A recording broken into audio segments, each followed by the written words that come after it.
Mental health is important. If you are experiencing any level of mental distress or unease, please seek professional help. Therapists and psychiatrists are there to provide a safe and reliable space to process stress and difficult situations through various methods. They're there to provide preventative and post-care for such things. If you are experiencing a situation that requires immediate or emergency attention, please check the links below for crisis and emergency options. You can also find links below to charities that help children in need. Any help you can provide would be appreciated. Our social media, Ko-Fi, Drone, and Discord server are linked below as well. The Discord is a community gaming space with a completely optional section for dungeons and moogles. Last week, we started off with the clock striking 9 p.m. Unlike fairy tales that tend to be at midnight, this town seems to operate on 9 to 5s. At 9 o'clock, Wrath, thanks to his attunement to the Soul Warden Talon, suddenly felt a wave of evil presence wash over the city. You all kind of carefully looked around and checked. Geraldine had been outside to start and noticed a couple of very pale individuals who may have been half-elves. Eventually you did discover that they were two vampires out roaming the city, and of course, probably watching out for opportunities to get all of you.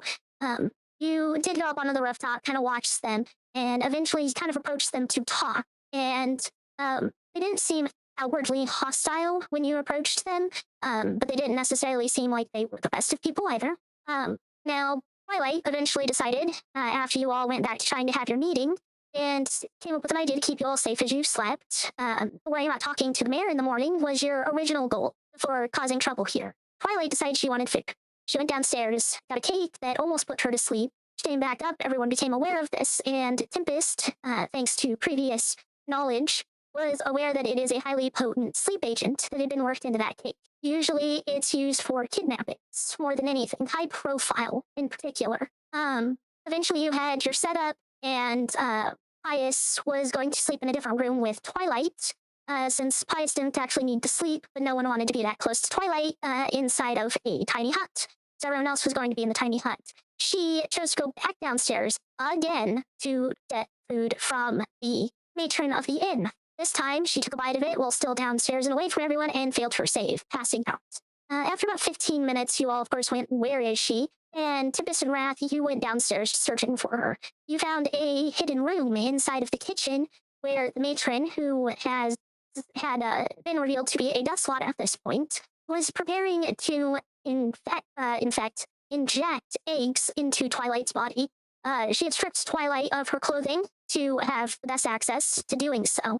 You did make attacks on the Death Slot and got Twilight away. There was a conversation that occurred, and the Death Slot, at one point in it, said the only reason it wasn't continuing trying to kill you is because it recognized that you were holding back and that you were not attempting lethal blows. The Death Slot let you leave the area, and you had said that you were all going to be leaving.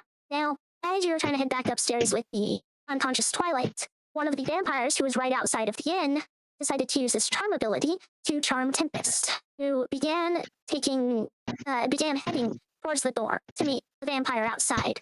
Tempest broke free as she reached the door, and you pretty much just fucked the vampire up, forcing it into its mist state as it went back to, essentially, its coffin where it could regenerate. You all then headed back upstairs, and you discovered that, Tristan had been mind-controlled now by another entity and was beginning to rush off with Finnegan's unconscious body. Wrath, Tempest, the two of you, and Magdalene began to chase down Tristan at this point. You eventually decided to just follow instead of trying to catch, so you could figure out where he was trying to take Finnegan. Eventually you caught up, and it was a cave that had been mentioned previously, one that allegedly had artifacts and relics worth finding that the village just didn't care about getting.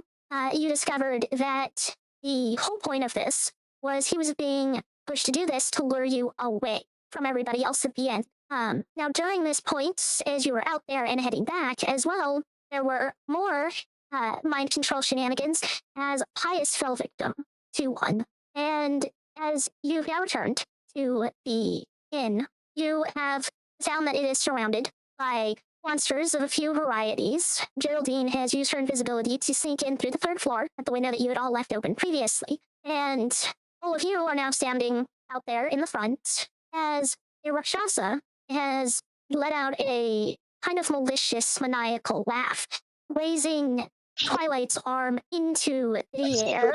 I would be careful if I were you. Your friends' lives are in our hands.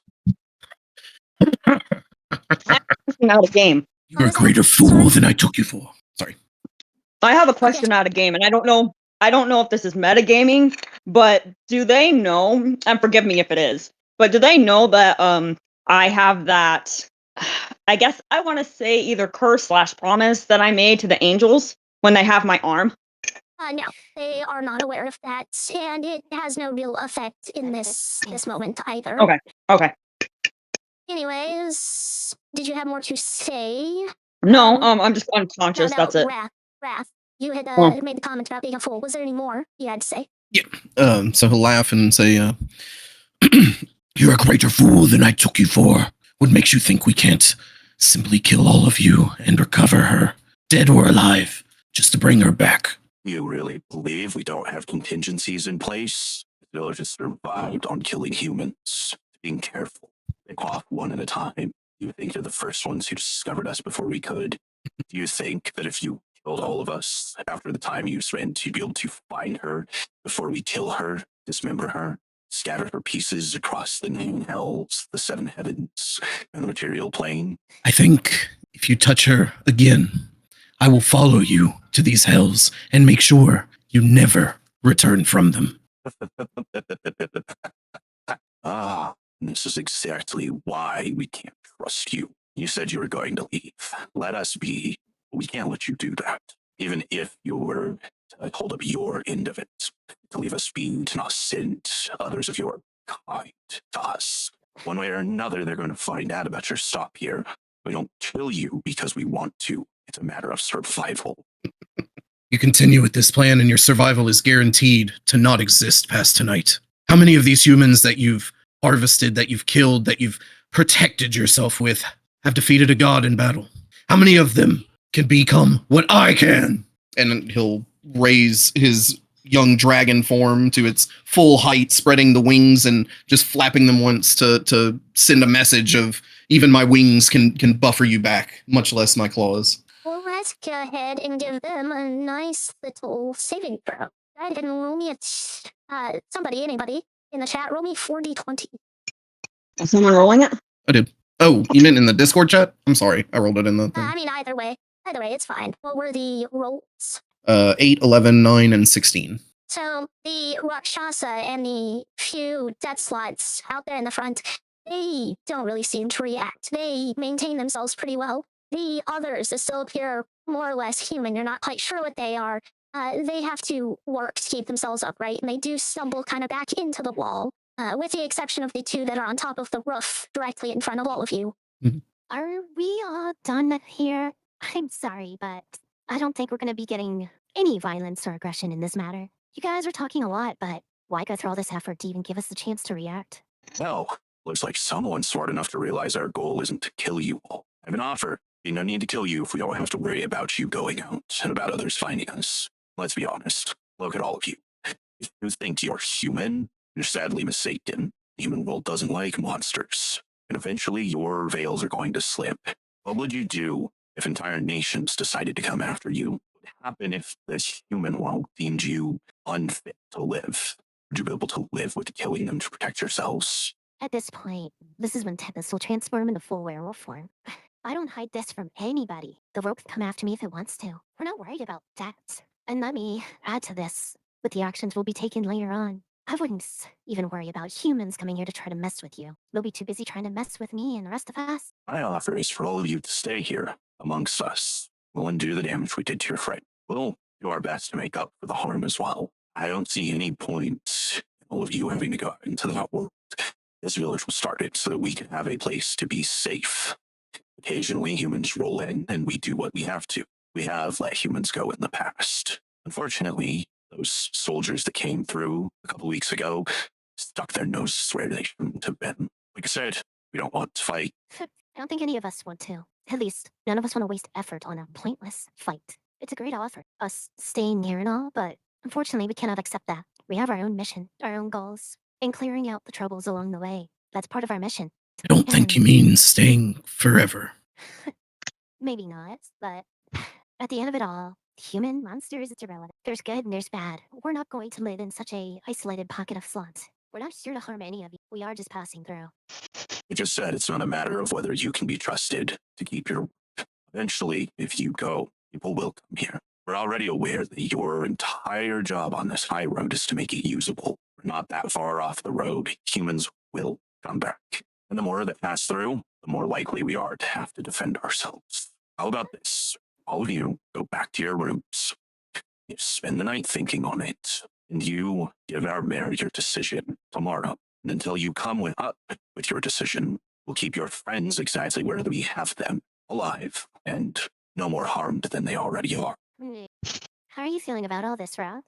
The man who says he can't trust us expects us to trust him. I don't. That's fair. Can I give you a little extra bit of info, as it could be beneficial for everyone to be aware of this? Whether that arm is real or not, doesn't really matter. But that particular friend has a pact that not even us want to fuck with right now. And then I can say, I don't think any of us want to see angels coming down angry. So it would be best if you are telling the truth to not harm them. Even we couldn't stop what would come after. Go on a fight with humans on a regular basis. I'm sure you're correct that we don't want to deal with whoever that pact is with. But until we can come to an agreement, we're at a standstill. Looking around, the death slod that I intentionally didn't try to kill, are they out here? No, you do not see that death slot. The three that you can see at the moment are not this are different ones.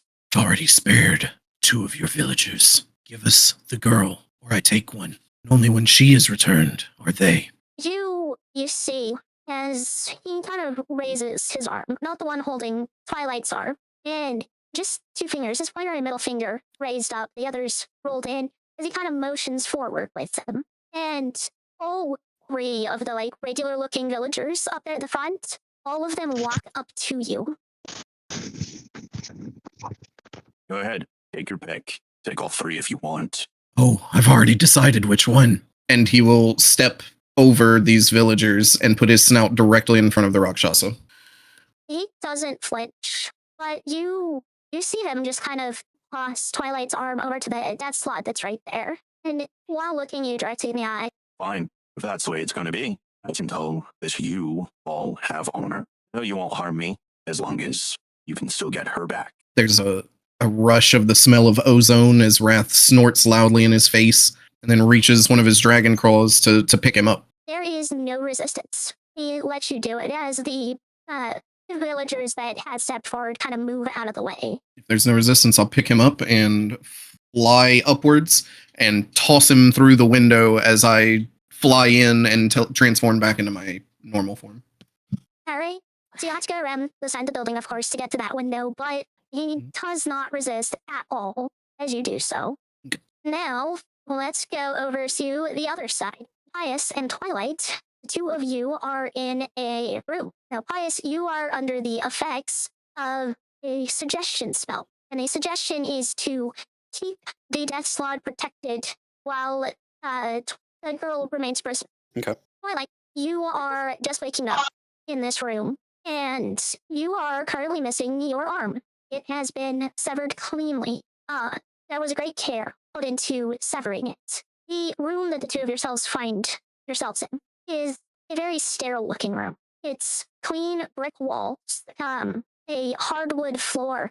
You can see medical tools across the walls, bone saws, the tools for stitching, that sort of stuff all over. There's also a table with the tools that were used to remove Twilight's arm as well. Pious, when you came here with them originally, they made sure to blindfold you so that you wouldn't be completely aware of your location, but you are aware that it is not at the inn. The room looks familiar to me, probably because I've been to the hospital, because that's where I was, right?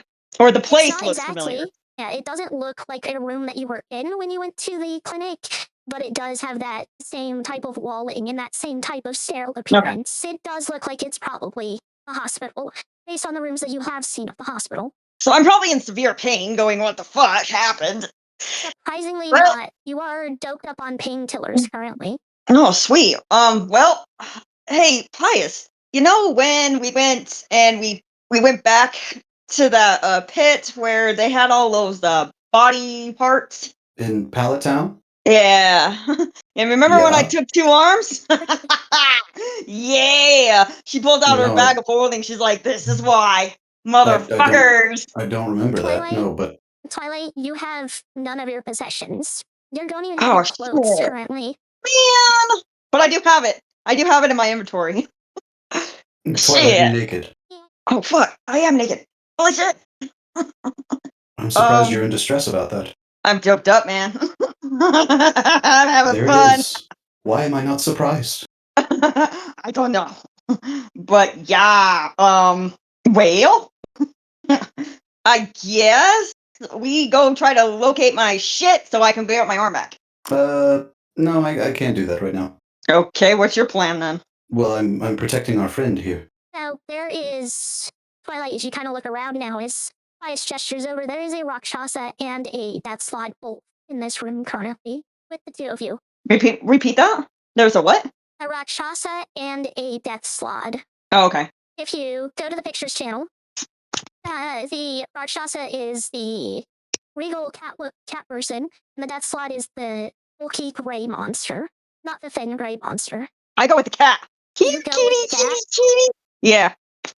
He waves an arm at you, and you need to make a wisdom saving throw.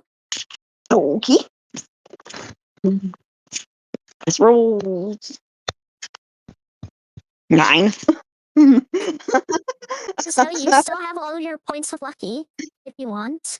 No. So as he waves his arm, and you can feel the magic as it starts to kind of seep into your mind, he says the words, "Just be quiet." He's using the suggestion spell to tell you to shut up and magically hold you to it.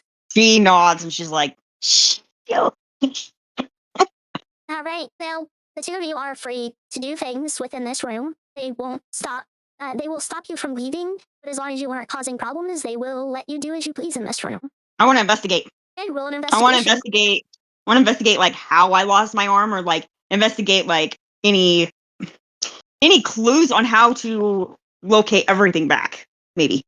So you don't need a roll for that. It's pretty obvious that they used the tools on the little table next to the slide you woke up on to remove your arm. And they do Yeah, I look know like that. they have all the tools to reattach it to at some point. Perfect. That's what she was going for. So she's gonna take all the tools, and that way it will be easier for her to actually relocate the arm or reattach the arm. So yeah. You're not going to be able to carry much with literally one arm. Pious. Despite the fact that I've, been kind of an asshole and kind of a chaotic person around here, can I ask you a favor? Can you help me carry all this shit? It will actually help me reattach my arm. I'm guessing you're trying to do telepathy for this, since you can't speak out loud. Yeah. It's Bias, do you have your telepathy on for her to talk to you? What are you carrying? All of this tools and stuff, so I can reattach my arm. It would be really, really helpful, please. Mm-hmm. And where are you going to? Where are you wanting me to take it? Just take it with us when we leave out of here, if you can. I would really, really appreciate it. The help. I think we can figure out a different way to attach your arm. We did reattach your hand, after all. You know what? That's right. So you can do it, because who was it? You or Geraldine that did that? I think it was Geraldine. Well, Geraldine sewed it back together, and I gave you some healing. But same thing. Yeah. No, that was painful. When I did that, Geraldine inflicted so much pain on me. I couldn't even. Yeah. Can we please just take this? I don't experience any more pain. And what part of attaching an arm do you think is going to be painless? If you do it properly. What? Have you heard yourself recently? No. You notice the other two. Like, the two of you are basically looking at each other and clearly having some type of telepathic communication at the moment. And the Rakshasa just kind of like holds up what looks more or less like a pill bottle and starts shaking it. You can tell that these are painkillers. And there are none that you can see in the room besides ones he's holding. At this point, she just drops the telepathically, and she's just like jumping up, like, gimme, without even saying a word. Don't give those to her. I nod. I wasn't planning on giving them to her yet. These are for when we put your arm back on, assuming that your friends decide to comply with our requests. Request? Mm-hmm. Simple. It's a matter of survival. You don't need to worry about it. Two of you are just fine in here. If you say so. Should I roll a survival? No. You don't need to roll anything. we will switch back over to the other group now. Ras, you have entered the room with the Rakshasa. After tossing him in, he goes through the window, rolls across the ground, bounces a bit, and he just kind of immediately, repositions himself and sits with his back turned to the wall near the door of the room. As Specifically, so that if the door opens, it doesn't open for him. The door would be between him and the exit. So it hides him if the door's open? It won't hide Like him he from would be you, behind- but it'll prevent him from walking out the door. He'd have to walk around the physical door if he wanted to leave the room. He's created a potential obstacle to prevent him from running. So I think as he's recovering and putting his back to that door, this large dragon is flying in straight at the window, and it just shrinks and becomes Wrath, and he almost floats in, a little bit of lightning kind of crackling off of his body as he does so. Real quick, What's your plan? Are you heading into the room as well? Actually, no. I'm just gonna keep an eye towards the general window, but I'm just gonna pop right down where I'm at, pull out the snack bag, and maybe offer it to any random individual that might be right next to me, all nonchalant. You don't have any takers. And with the Rakshasa now in that room and Wrath gone, the villagers, most of them seem to be dispersing, with the exception of the 3 death slots and the 2 doppelgangers on top of the roof. The rest of them all seem to be returning to their homes. I'm gonna jump up top to where the doppelgangers are. They'll look at you, but they won't actually say anything. Not much for words, but kind of nice seeing your kind actually alive and not in spirit form. I didn't get out much, as you can tell. One of them gives you a bit of a curious look at the whole mention of not in spirit form, but the other kind of almost motions don't say a fucking word. Curiosity, can you sense any aura coming from this urn? I did make a promise to one of your kind that I would get him home. They clearly continue to ignore you. All right. I just enjoy the view with you. Not bad. Then she's literally just gonna hang out there for the time being. And again, you are beginning to wake up as Tristan and Magdalene are kind of on each side of you. So you have one arm around each of their shoulders, and they are carrying you in through the front door of the inn currently. Fuck's sake. What happened? Oh, you're awake, Kupo. Well, when we were trying to discuss our plan, you kind of just fell asleep. I guess everything that's gone on since whatever happened to you before the tower back in the valley, Kupo, must have caught up with you. Yeah. I had a And good then sleep, Tristan though. here tried to kidnap you, Kupo. What? You did It was what? mind control, Kupo. Oh, Apparently, these villagers are a bunch of spellcasters. can they die? Yeah, probably, Kupo, but when we get upstairs, I'm sure Wrath will explain, Kupo. Perfect. Oh, great. They will continue carrying you if you want to let them, or they will let you walk at this point. No, he'll walk. Wrath, back over to you. Yo. So as Wrath lands, he's kind of just staring down this Rakshasa for a minute. Why are you doing this? Like I said, survival. No other reason. This village has had to fight off humans for millennia. We knew what we were walking into when we walked into this village. During that whole time, everyone's been wondering if we should just kill you all outright. There have been discussions about it. We could have leveled this place before we ever set foot in it. We were here to give you a chance. And this is how you answer that? You know, they say hindsight's 20/20. It's not like you spoke to any of us about this either. What assumptions do you think we were supposed to make after thousands of years of humans coming in here trying to destroy us? There's a smile that kind of cracks on Rat's mouth. You do what we did. You try to have a natural conversation. You try to gauge the person. You ask fucking questions. You don't go and kidnap and try to impregnate and then cut off the arm of one of the people that you're weighing in judgment. Tell me. Wrath will reach down into his bag. Assuming it's still there, he pulls out Soul Drinker. Do you recognize this? Yes and no. Never seen a blade like that, nor heard the descriptions of, but I can feel its presence. I'm aware that that is a gift from the gods. Do you know what it would do to you if I were to cut your throat right now with it? Enlighten me. You think you're safe. You think you'll be sent back to the hells, endure some punishment, and then come back and take your revenge, right? That's the MO? No, like I said, I can tell you're a man of honor. You're the one that struck the deal. You take one of us until you get your friend back. Telling me you would break that deal. I'm safe because I know you'll keep your word. Nothing else. Was your heart more full of vengeance than I realized? He slides the dagger back into a bag. No, like I said, I came here to give you a fucking chance. For the record, you wouldn't go back to the hells. It consumes the souls that it kills. That's what waits if you break this deal, which I'm concerned you might. One who speaks so much about not trusting outsiders, and then you just trust me to honor my end? This village has few actual. In reality, our mayor and leader is the only one that actually gets to make decisions. We are following the contingencies put in place as per our leader's instruction. Those rules haven't changed since his predecessor's predecessor. Well, see, I that say begs another speak with question. him. That begs another question, though. What had him so indisposed or so ill prepared that he couldn't speak to us for the entirety of a day that we were here? Sometimes, in the middle of the night, while we're all out roaming, our true selves, doing as we please, I have to wonder if the disguises we wear during the day are consuming us or not. Sometimes it seems so real that we're just humans. The lives we led at night are just a dream. Our leader is the reason why I think of this. He acts so human all the time. Night, day, trouble, doesn't matter. He acts human all the time. And I wouldn't say he's the best of humans either. He seems fairly selfish as a whole. But when he has had to make decisions, he has done what he believes is best for all of us. So we continue to follow him. Speak plainly, would you have made decisions differently? Yes, I would have. Would it have cost innocent lives, regardless I of don't their... believe all of you were innocent, at least not wholly. Oh, no, I'm sorry. I'm not speaking of my group. You had no chance with my group, if I'm being honest with you. I'm talking about those who came before. Would any of them have been spared had you made your decisions? Some would have been, but far fewer than what we did let live. Ethel turn his back to the Rakshasa and step out to the window and just put a...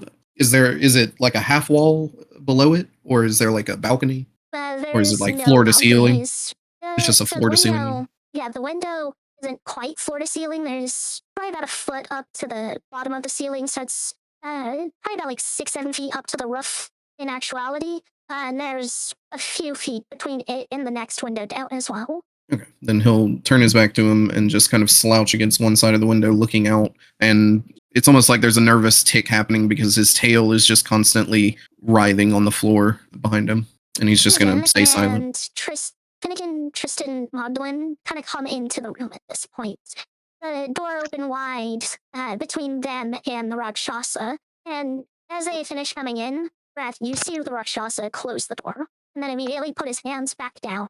Wrath moves. He watches, but he doesn't. Isn't that guy supposed to be in here? He is. There's a Tristan kinda started big looking grin. around. There's a big grin on Rat's face now. What are you talking about? I don't think I caught your name. Private door, Kupo. Huh? Magdalene kind of points over to the Rakshasa that's sitting on the ground. Oh, hello.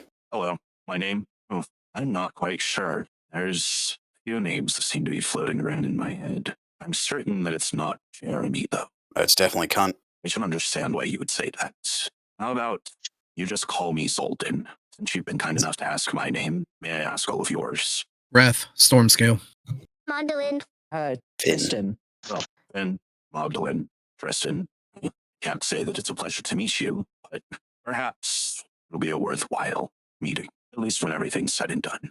Nobody in this room has telepathy, right? Wrath is like calling to each of them just to make sure. He's kind of lost track of who all has that. Finn.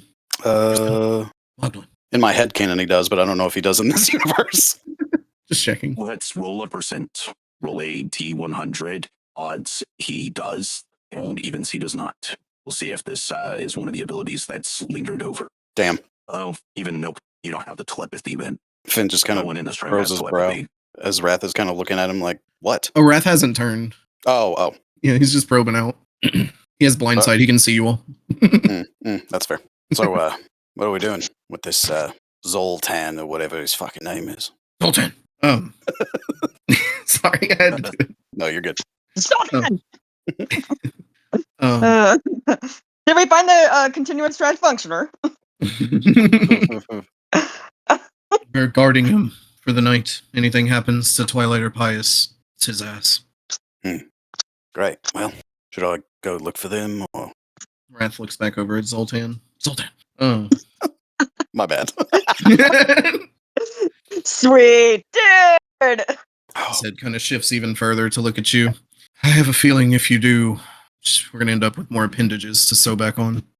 I see. So it is about 1 a.m. currently, and Get some obviously sleep, I'll you're take already watch. a little tired. I'll stay up with you. I just got a nap in. That's fair. Head poking through the window. Is everything all good in here? Yeah, you should get some sleep before we see the mayor tomorrow.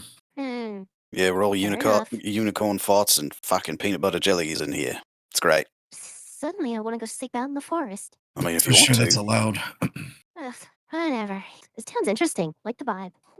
Lays down. About this point, you all notice as Geraldine kind of slinks into the room, having noticed and realized that there's not really a fight going on. There's no type of issues, and curious as to what's happening. She does have telepathy, so she will ask you in your head, Wrath, what's going on. We have a guest, and we've gone down 2 members. Prisoner exchange, if you will. We're to meet with the mayor come morning to settle this whole debacle. And you should get some rest. We shouldn't stay up too late talking. And as Rat says that, his head is going to turn from the window he's been staring out of to point at the Rakshasa. She doesn't bother turning her head. It's obvious she was already aware of his presence. And she'll use telepathy to all of you in the room and offer to watch him since she doesn't need to sleep. No, I'm good. I'm going to stay up. All right, who is sleeping? Tristan and Magdalene are absolutely going to take the opportunity to sleep. Tempest will. Finn's staying up. Back over to Twilight and Pious. Pious obviously doesn't have to sleep either, and he's been tasked with keeping guard. But Twilight, you are tired. Between the painkillers, the missing arm, and just not actually getting any sleep, you're pretty ready for bed, and you know you're not leaving this room. Yeah, I think so. I don't think there's anything I can do at this point, but just kind of, just go to sleep. Okay. I have a few questions about this room and Ask this away. suggestion spell. First question: are there any windows? No, None at all. None. not at all. Okay. Are there any gaps in the wood walls at all? The walls are made of stone. There are no gaps, except for the door has like a couple centimeters on the bottom side of it. Okay. What's the lighting situation in this room? It is lit Is by it bright, candle. dim? Okay. So they took my arm and during candlelight? Jeez. And final question. So with suggestion, I've been suggested to protect this death slod until Twilight is freed, correct? And that is all I'm held accountable to do? Until they free her, until they let her Okay. go. Okay. Yeah, that's all you're held to is to ensure the safety of technically your captors. So all of them, essentially. Yeah, the whole 2 of them in the room. Okay. So the vampires at the door are fair game then. Technically, yes. Okay. I'm gonna open the door and cast daylight. Okay. Let me pull up daylight, because besides, being daylight, I want to know the rest of it. Well, this one is special because it comes with an item I have actually. With Okay. Shadow Eater, I can cast daylight at will, but it has a radius of 50 instead. Okay. I just have to make sure if it has But yeah, I'm any, gonna, like, blind depending on where they're effects or at, I'm just anything. gonna cast it in between them. Well, I mean, they're a vampire. Okay, so yeah, it's literally just bright I don't ass know if light. it actually does anything. I just wanted to Sunlight. try. You learned something about vampires that most people in the world do not know. This is definitely daylight. You are very aware of. This isn't You just lagged the light hell so out. bright What did it's you like. just say? So the spell is not just like, oh, it's so bright, it's as if it's daylight. It is daylight. It's UV and all of that. And you notice that other than kind of like blinding them because there's this light flash of light and their eyes have to adjust, it doesn't seem to do anything to them. And one of them will actually turn towards you. You weren't there for the conversation, but it's Vlad, the one that had spoken to Wrath previously. Well, that is a very rude way to introduce yourself. Well, I mean, you both are on watch, so I figured you'd need some light in the darkness. Now, don't lie to me. There is no reason. Just trying to help, I'm not doing anything else. It is always a treat to see people discover All that right, vampires I'll do just not go back actually have inside. a weakness. He kind of lets out a chuckle after making the comment about finding it funny when people realize, that he doesn't have vampires don't have a weakness to sunlight, and just kind of watches you if you turn around to go back in. Pius just looks at both of them and slowly closes the door. All right. Anything else you want to do through the night, or just going to wait patiently? He's just going to lean up against a wall and watch. Okay. So it will. Did Twilight notice roll how around. bright it is in the room? The spell was not in the room. It wasn't even in the hallway. Oh. So a solid 6 hours pass. enough time to get a few REM cycles in for those sleeping. And you notice, Wrath, and again, if you're watching the Rakshasa too, as Geraldine is as well, you notice his form kind of shifts into this very hairy dwarven man. His hair is this kind of dirty black, and he looks at both of you, kind of confused. Whoops, not on my voice changer. Why am I in your room? What am I doing? Well, some of the villagers have taken a great liking to a couple of our friends. You were willing enough to replace them for the night, if you will, until we can speak with your mayor. As you also notice is kind of like that wave of evil kind of disappears at the same point. Weird that I don't remember any of this. Did you kidnap me? No, it was completely voluntary. Your friends, however, did kidnap ours. That doesn't sound right. It doesn't, does it? That's why we need to speak with the mayor as quickly as possible. I mean, if someone from our village has done something that terrible, I believe the mayor will likely be willing to see you, even outside of normal hours. We should head there now. He's probably awake by now. Perfect. Would you mind leading the way? Of course.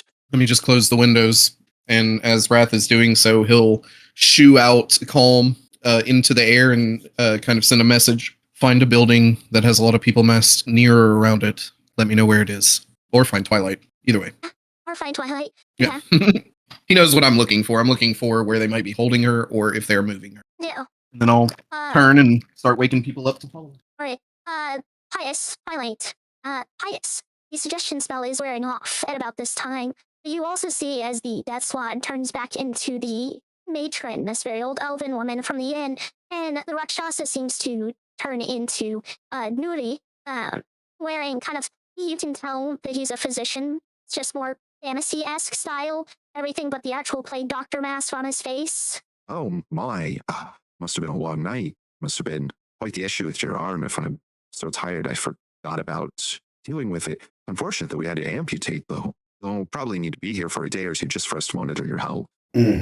Most likely. Oh my, I wonder what happened. Oh, my old age must be getting to me. I don't remember how you got injured, but it must have been at the inn. I'll have to check to make sure if any repairs need done. Right. The matron from the inn kind of heads out from the area, as if heading back to the inn. The doctor starts making sure like there's fresh water, asks Twilight if there's anything he can get her to eat, that sort of thing. Yeah, I want something to eat. Well, no, I don't. I would like my clothes back. Right. Let me check to see where I put them. Maybe you have my maybe you stuff? got injured while naked? Let me check. There's only one place No, that we keep that's not all of possible. the belongings. No, that's not possible. I like to keep my clothes on. That's not true, and you know it. Hey, at least I don't smell right now. You want to live? As I stretch my arms out. Even if I could smell, I would say no. So, there is nothing actually We keeping should the two of you here at this point. We should probably get to the others. We have a lot to plan for. So does this mean I don't get my clothes? Okay, cool. No, go. She'll just walk we'll out. Go. Okay. In her birthday suit, she's just walking out the door. Pious will follow her and Hold on, gently wait, guide wait, her. wait. Even if we don't have your clothes here, I can still get you something. Huh? Yeah, walk around in decent. Let me at least get you one of our medical gowns. Yeah, I'm good. I'm great. Well, what if she's a nudist? That would be against her culture. I'm good. I'm great. Let's go.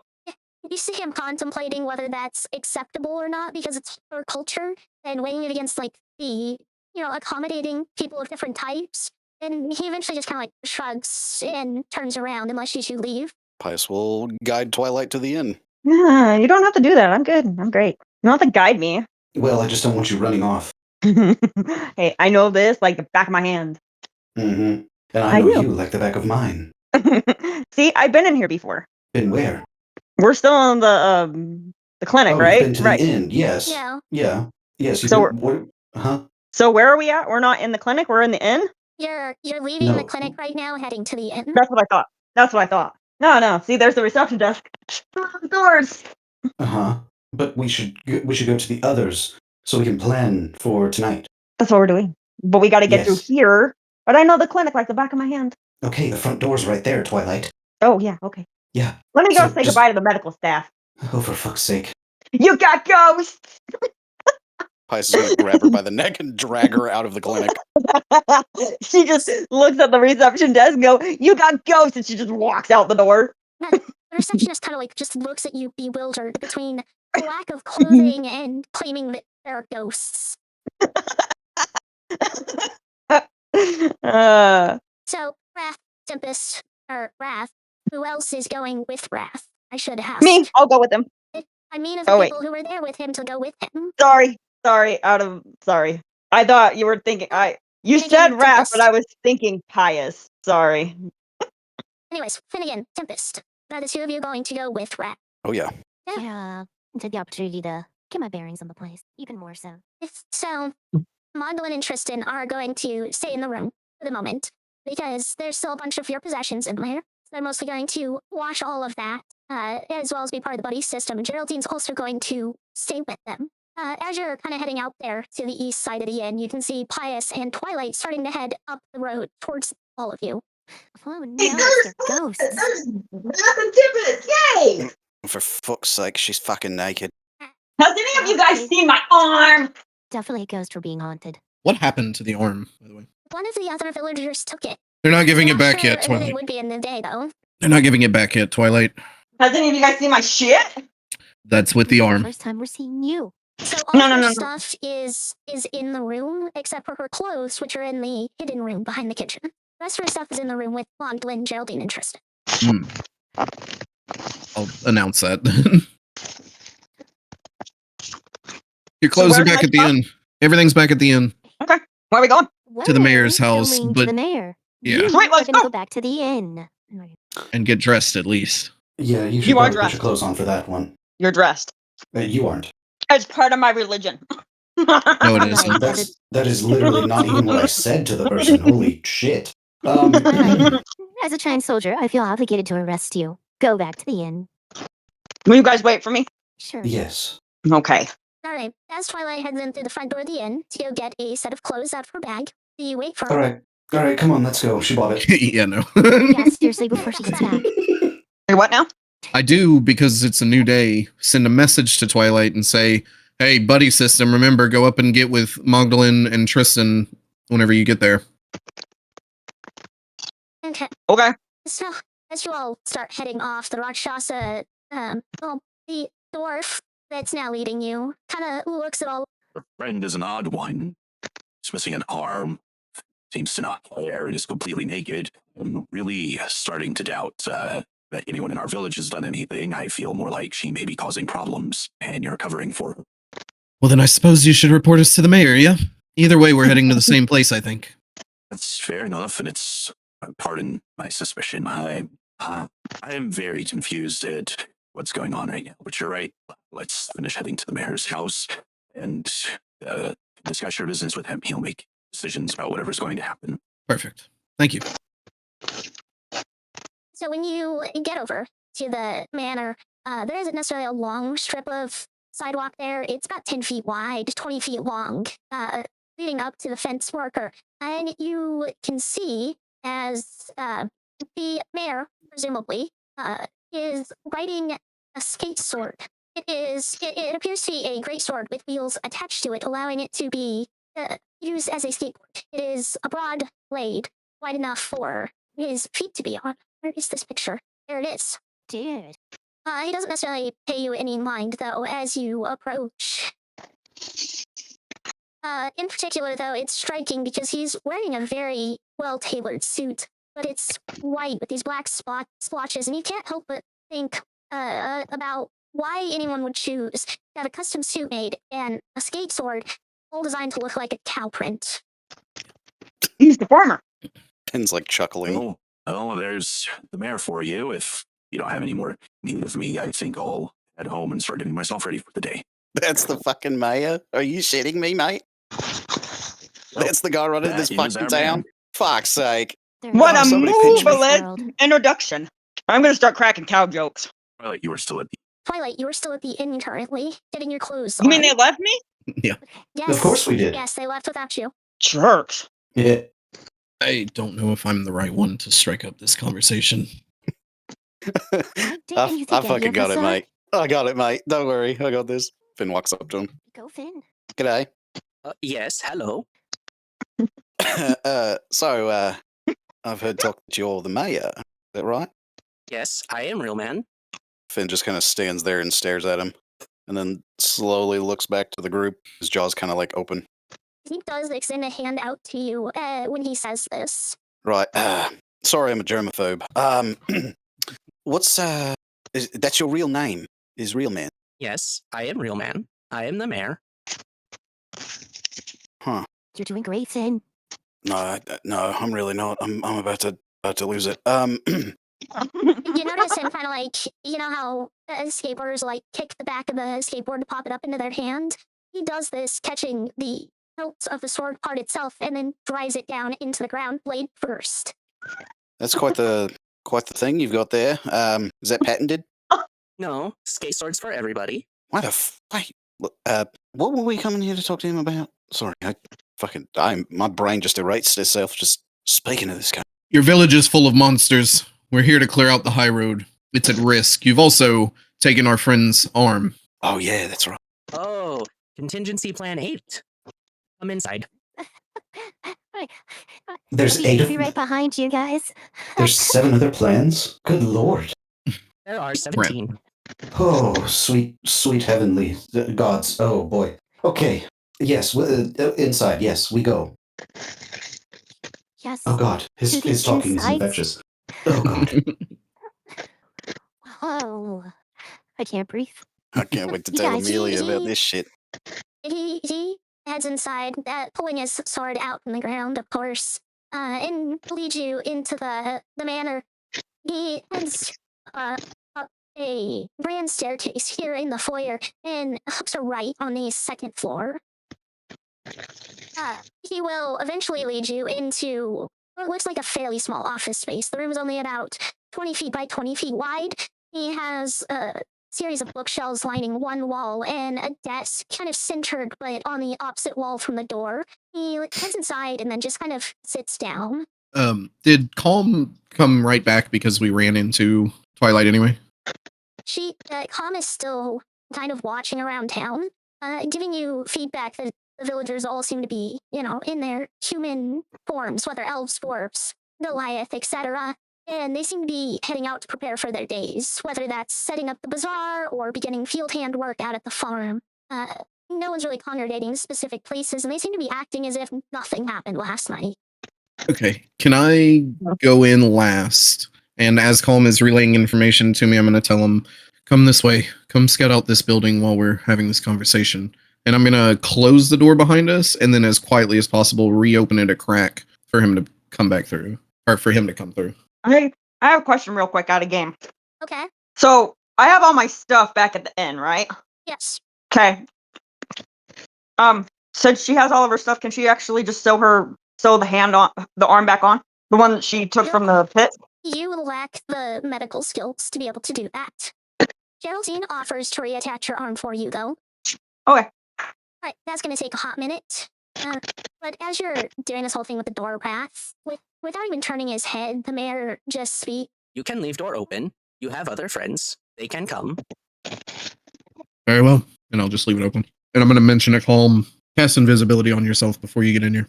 Calm will, of course, follow your instructions and begin searching around the manor on the inside. The mayor, when he sits down at his desk, kind of just puts his hands together in front of him on it, interlocking his fingers, and just looks at you, waiting to see what you have to say. Look, we came here with a purpose. To figure out if this was a threat and possibly neutralize this town from being one to the Highroad and its travelers. What you've done shows us that it very well might be. I didn't come here to slaughter a village. I came here to possibly just make sure that it was safe enough to be near the road. How do we get to that point? I don't know. This town broken. Very, very broken. This town not know if they are people or monster. And what about you? I am not monster. I am real man. See, that's where I stopped believing you. Real people don't talk like that. Have you not seen Twilight and her eccentricities? Oh, that's a Wrath, he cheap sounds shot, like a Wrath. fresh robot. No, he sounds like he's learned a language. Now, he may have not always been real man. Can I roll an insight check, actually, before I say this next part? Do I believe him? Yes, you can go ahead and roll an insight. And as you're kind of having this conversation, he'll speak again, at first repeating himself. I am Real Man. I like to do the skateboards. Real Man likes skateboards.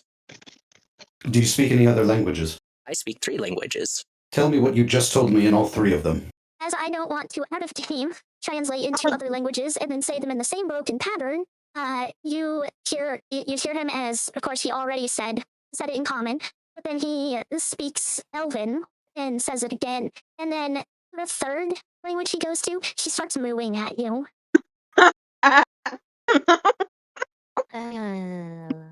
But they I don't know all why sound I like think that's hilarious. they all sound like the same I mean, I don't understand the mooing, but the Elvish, did it sound like the broken common? Yes, it does. The only one that sounds even relatively natural is the mooing. Wrath, I don't think it's a language barrier. I got a 21. Must be a species barrier. With your 21, you believe that he thinks he's being honest. You really do think that this man believes he's a real human, that he is a nudie. But between his behavior and his mooing, you personally do not believe it. Tell me, the enchantment that was placed many, many generations ago, what do you know of it? It was protection ritual. It was to protect from purple crystals. Where were these purple crystals coming from? The town used them for many things. They were a good magic source. Oh god, it's like Pallet Town all over again. Honestly, these things are getting easier to deal with now. And That'll be experience. where was this ritual conducted? Are we free to visit the site? Yes, it was in middle of town. At the bazaar, there is a statue.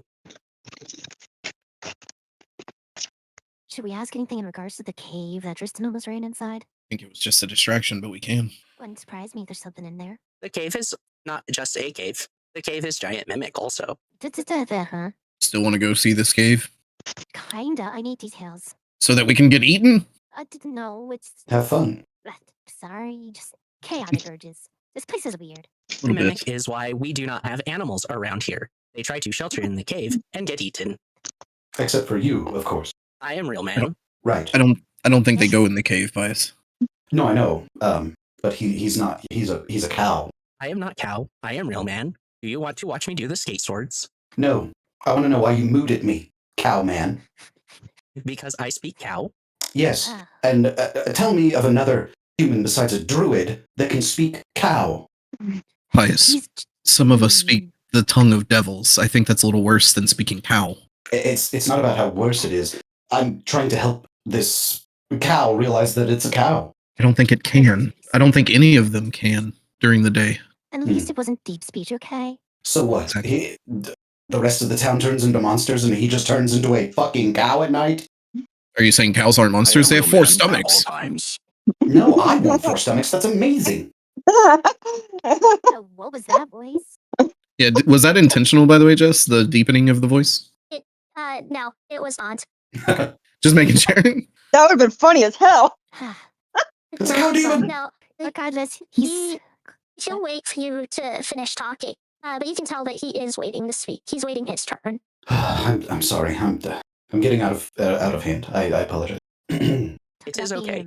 We are a town of monsters. It is understandable to be suspicious. Really, I'm just curious why a cow is running this town, but whatever.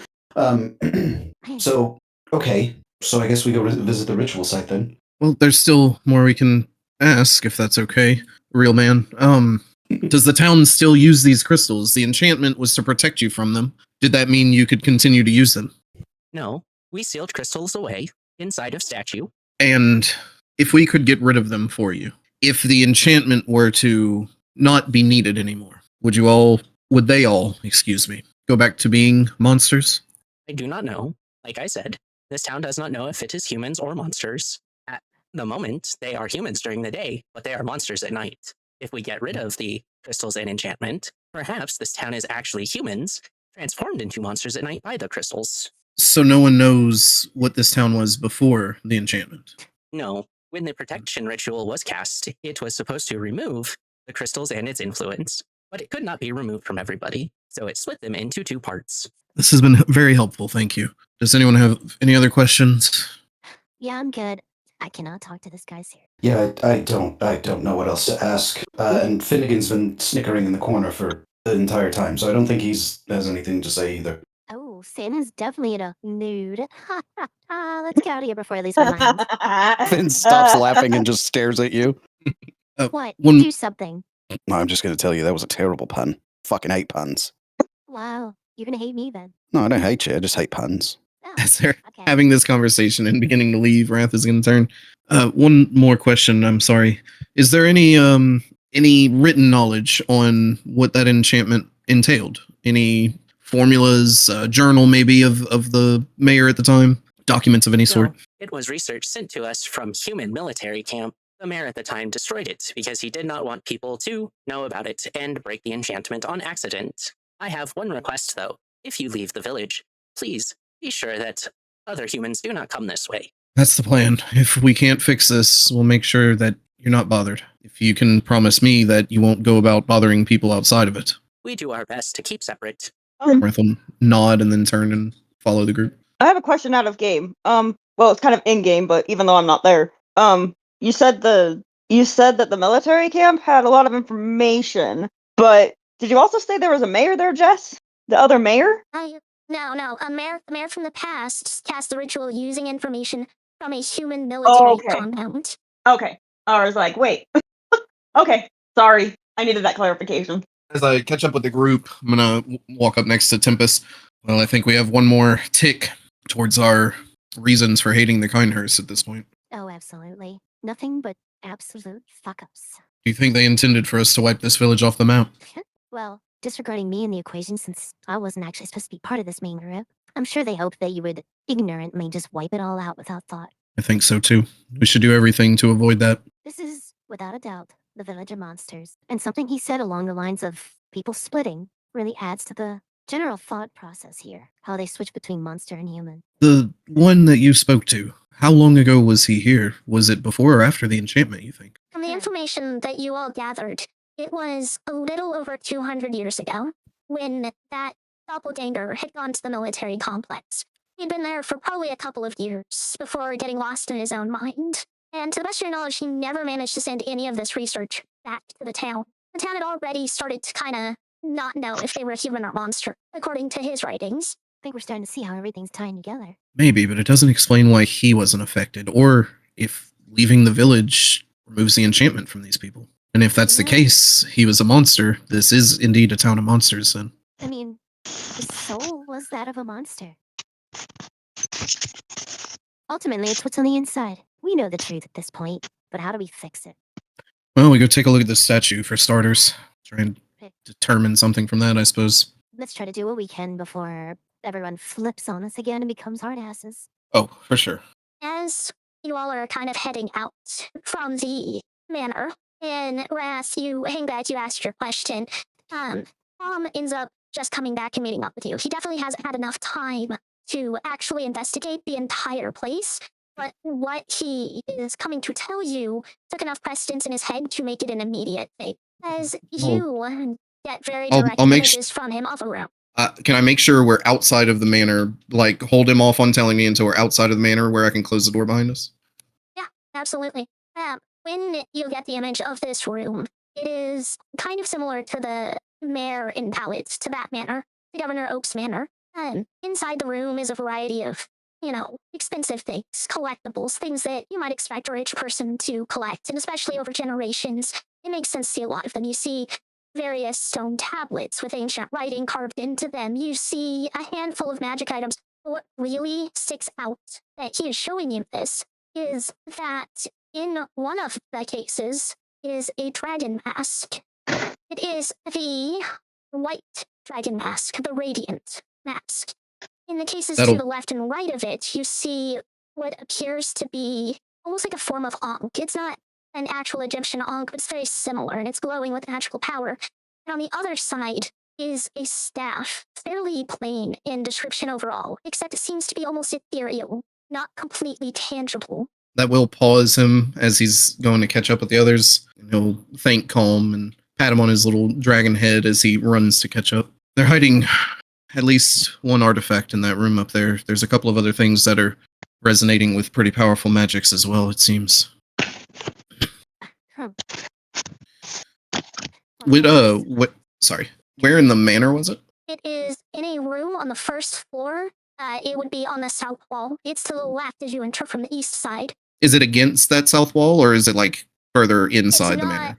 there. It's about in the middle of that wall when you're looking at it on the map, but it's not the closest room. Okay. It's like the second from the end. Gotcha. And I'll relay that to the group just in case we need to make a run for it. I guess we should all know where that is. Yes, I'm sure it'll come down to it at some point. I mean, honestly, I have no idea what to do. Well, we should see if we can remove this enchantment first and foremost. If it ends up being a bunch of monsters that won't listen to reason, then we'll do what we have to, I think. This split could be on a deeper level. If we can fix this somehow, they might actually listen to reason. That's what the hope is.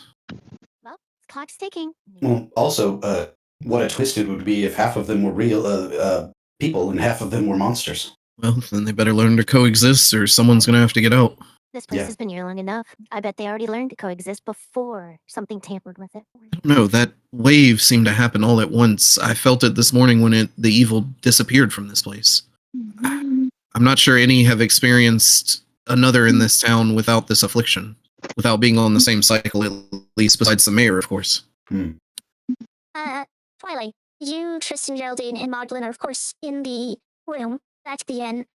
Your normal clothes are missing because those are in a hidden chamber that you don't know the location of, so you do have to put on a secondary set of clothes. Not your normal attire, but you would be pretty much done getting ready after sifting through and choosing an outfit. Do I have my arm back? No, some random villager has your arm, and they probably don't even know that they have your arm. Okay, so I gotta go hunt for my shit. Huh? Maybe.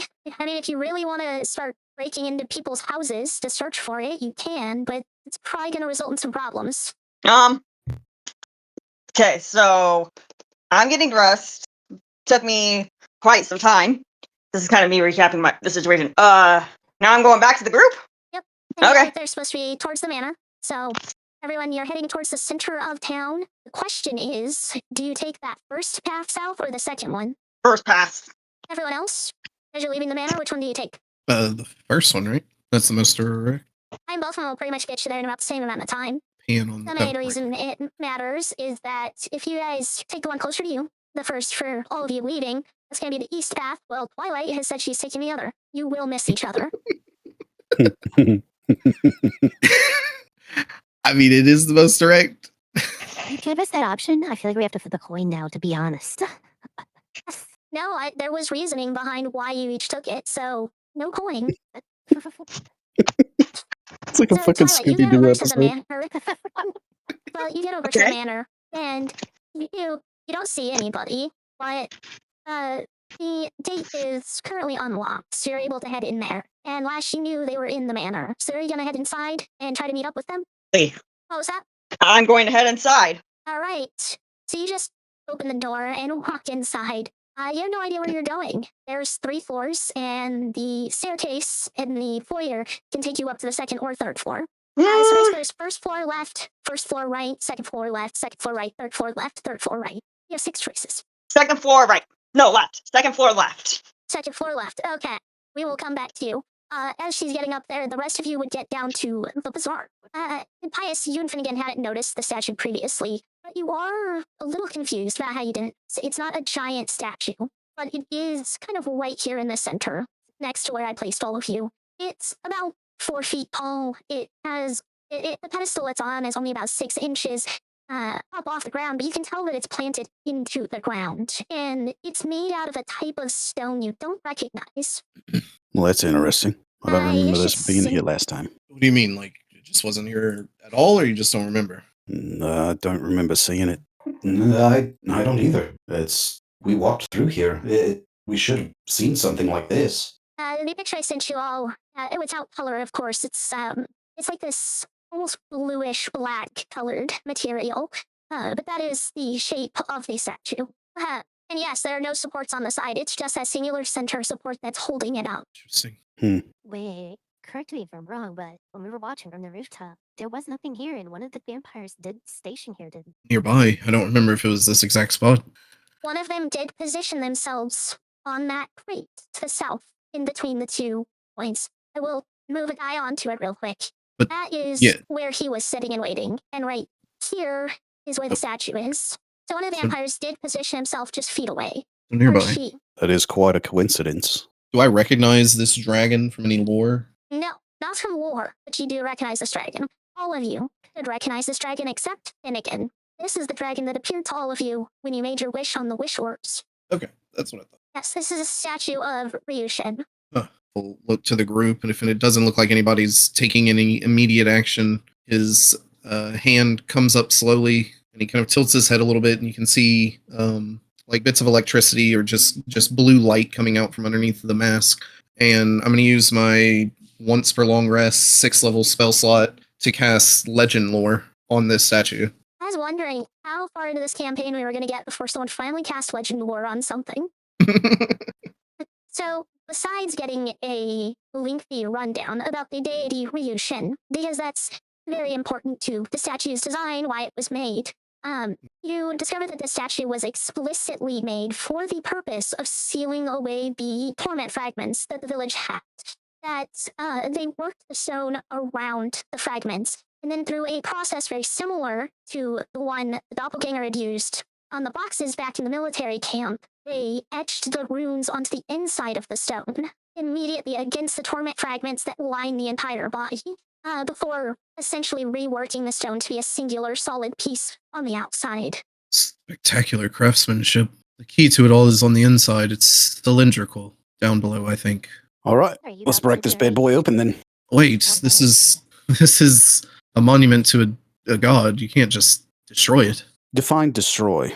I will add that the reason why Ryushin was chosen, the reason she was chosen, is because she is the goddess of magic in this world. And if anyone has the magical power to seal these, it would be her. That was the thought process. Ryushin's the goddess of magic. Who knows what'll happen if you just start trying to break it open? One of these runes could be trapped. The torment fragments could have affected it. I'm sorry, Tempest, go ahead. I mean, let's just say this was put up with the idea in place, but no one actually did it appropriately. I mean, maybe she's not even aware. Or maybe we'd be doing a kindness by eliminating such a dark aura from within. You could just ask for guidance, Wrath. You could. are close friends with the divine beings. Yeah, try not to bother them so much. I personally probably wouldn't want someone tugging on my ear every time they ran into something they didn't know. Oh, hell, I've done that. I've done that for thousands of years, mate. And where did that get you? Stuck. Fit me. Stuck with us at that. Yeah.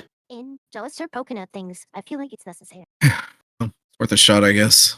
And Wrath will kneel down in front of the statue and for a second prostrate himself and say a silent prayer asking for forgiveness. And he's going to reach out and try to... You join? I'll join you in the moment because forgiveness is a good thing to ask for in this context. In which case, he'll take your hand as you step next to him or kneel next to him. And he'll try to channel his magic as he reaches forward and just touches the base of the statue, just to see what kind of reaction it might have. We'll come back to that here in just a moment. Twilight, you've had a chance to get upstairs, start looking around the left side of the second floor, and none of the rooms stand out, and you find nobody over there. Where do you head next? Bottom floor? Do I? Okay, so I guess, did I investigate the whole floor or just that room? No, you investigated floor 2, left side. Okay, so let's go floor 2, right side. Okay. As you head over there, you encounter the mayor, who is currently on his way back outside with his skate sword. You must be friend of everyone else. Hello, I am Real Man. And he extends a hand out to you to shake. I shake it, but I'm like, I kind of sniff it. Do you recognize the smell of a farm animal? Ooh. Okay. I lick it to kind of actually distinguish what kind of farm animal it is. I'm thinking cow, but I'm not sure. So you lick his hand, and you get like human skin taste and texture, except it's a little bit tacky in a way that it shouldn't be. The flavor itself is very beefy, for sure. The thing is when you do that, he seems to take that as like, I guess, a traditional greeting of wherever you're from, and he pulls your hand towards his mouth and licks it. Oh my gosh. Can I turn into a wild shape at this point? Absolutely. What are you wild shaping into? Oh my gosh. Let me think. I wasn't expecting this. I think Twilight found a Alligator. boyfriend. An alligator. My favorite wild one, shape the into alligator. An alligator. And he kind of, since he has his sword in hand, he kind of grips it with both with both hands. If you attack me, I will kill you. You should go to your friends. They are in the bazaar right now, investigating the town statue. I'm not here to attack you. And you growl it and make alligator noises. She just goes back into wild shape, or go back into human form and says, I'm not here to attack you. I'm here to just kind of figure out what this town's all about, honestly. And I'm assuming you're the mayor. You speak funny. I have already told your friends about everything I know. You should go to them. I want to return to my skate swords. Where are they? You do not listen well. They are at the bazaar. The bazaar? Or the brazier? He realizes what you're doing and kind of just returns to a more neutral stance and just starts walking past you on his way out. It was very moveless to meet you. He doesn't bother responding. And then I mumble to myself, I definitely don't want any beef with that. And again, you can feel an onslaught of terrible puns. Oh, fuck. Who is this? Oh, my fucking migraines are back again. No. No, Jess, It's who not did the you say migraines. can feel the puns? And again can Oh. feel your onslaught of puns. Oh, that's funny as hell. No, it's not But migraines. I don't know about it. It's fucking puns. So Twilight. this is the same point where you're finishing, gathering your magic, stabilizing it, and you're reaching out to the statue to see if anything happens. You feel almost like a spark as your magic connects with another, and at first they clash before blending in together. You can tell that it's also of divine nature, a deific energy. What is it sensory wise? What do I feel other than it's divine in nature? Do I have a sense of this statue?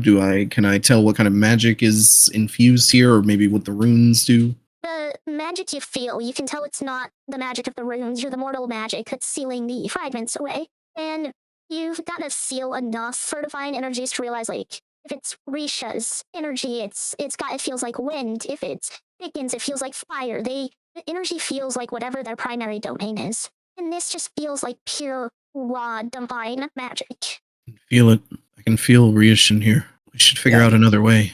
I'm gonna try to not disrupt the flow, but you said our magic is now kind of synchronized a little bit. I'm gonna see if I can make a wave in it. Okay.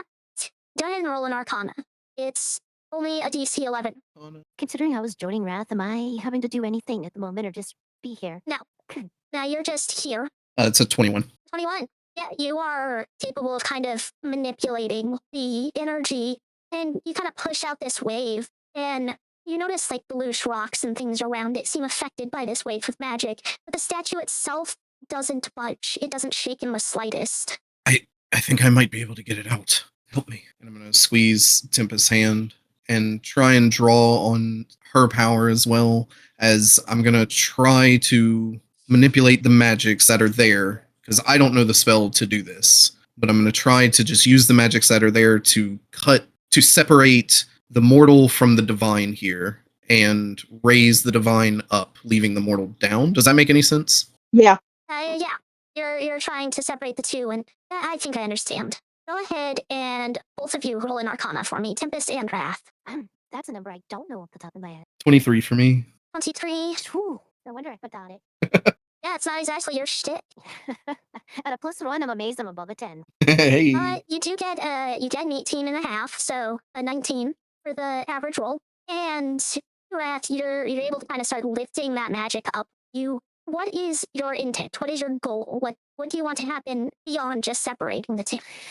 The visual that Wrath is kind of picturing is taking a slice of the base, if you will, like literally cutting just a slice of the base off and levitating the Ryushin part up to where the cylinder where the stuff was sealed is still below it. Okay. You can feel as you manipulate the energies up, trying to make this physical split occur as well. And as the divine energy itself moves upward into the air further and further, all of you can feel as a very powerful wind rushes across this village, as if something is sucking things towards where this energy is at the moment. And In addition to the wind, Rast, you and Pious can feel as the divine energy in the area also is being sucked into this point. And you see as the statue begins to shake violently before finally exploding in this burst of iridescent rainbow light.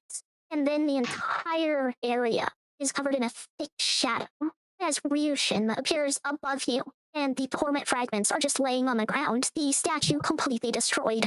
Oh, fuck. Shit.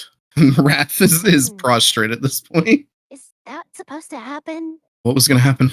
I don't know. Was it this? You can tell at this point, very, very obviously, the villagers are in absolute awe and shock. You hear gasps coming from the people in the immediate area. And you can see as they're all just looking up in the sky before dropping to their knees in prayer, in a very practiced prayer. Prayer you can tell they perform regularly, although this isn't necessarily when they normally would. And then, and speaks.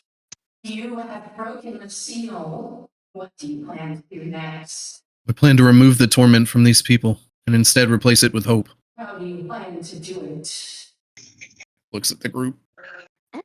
As we always do, using the energy of the faith that we have in ourselves and those present, just as any other people we've come across in any village. We can believe in the better hope for their future. Energy goes a long way. As you're saying this, Wrath is reaching into his bag and he's going to pull out I think it's 1.4 times hope chunk that he has. We carry hope with us all across this road, trying to give it out where we can. This place seemed half in shadow, so we didn't know if it was needed here. Obviously, we have our answer. You seem to believe that hope is something you carry with you physically. It's more than physical. We have a physical reminder of it, and he'll reach up and touch the necklace that was given to him by Tempest. But what we carry is in our hearts and our minds. I will leave you being to your devices. Prove to me you are worthy of the magic form of my power. Prove you is strong enough to save the world. You don't have a choice. We'll be done. you see as Ryushin doesn't fade out or even shimmer out the way that the other deities have. And instead there's this burst of rainbow light, and you see a rainbow form across the village in the sky. In Twilight, you can see this through the window of one of the manor windows. Or if you were heading outside immediately, you can see it from the front of the house. What? You can see the giant dragon in the sky and how it disappears as a rainbow. Okay, that's all I caught was a rainbow. I was like, huh, that's intriguing. She's going to follow the rainbow. Okay. Everybody else who just watched the end of that? Looking down, how many torment fragments are there? 1. It is hurled and twisted into the shape that the statue was. You're essentially looking at a copy of this statue that's now thinner and made exclusively out of the torment fragments. You'd say it's probably large enough to be 7 or 8 torment chunks worth. There's our problem. Who could have saw this coming? Well, should we get started on this? Gotta figure out what that even means at this point. Raph will put the hope chunk away and pull out like an old shirt or something and reach down and try and see if he can even lift this thing. Alright. I want you to make a wisdom save. Wait, not the worst. 20?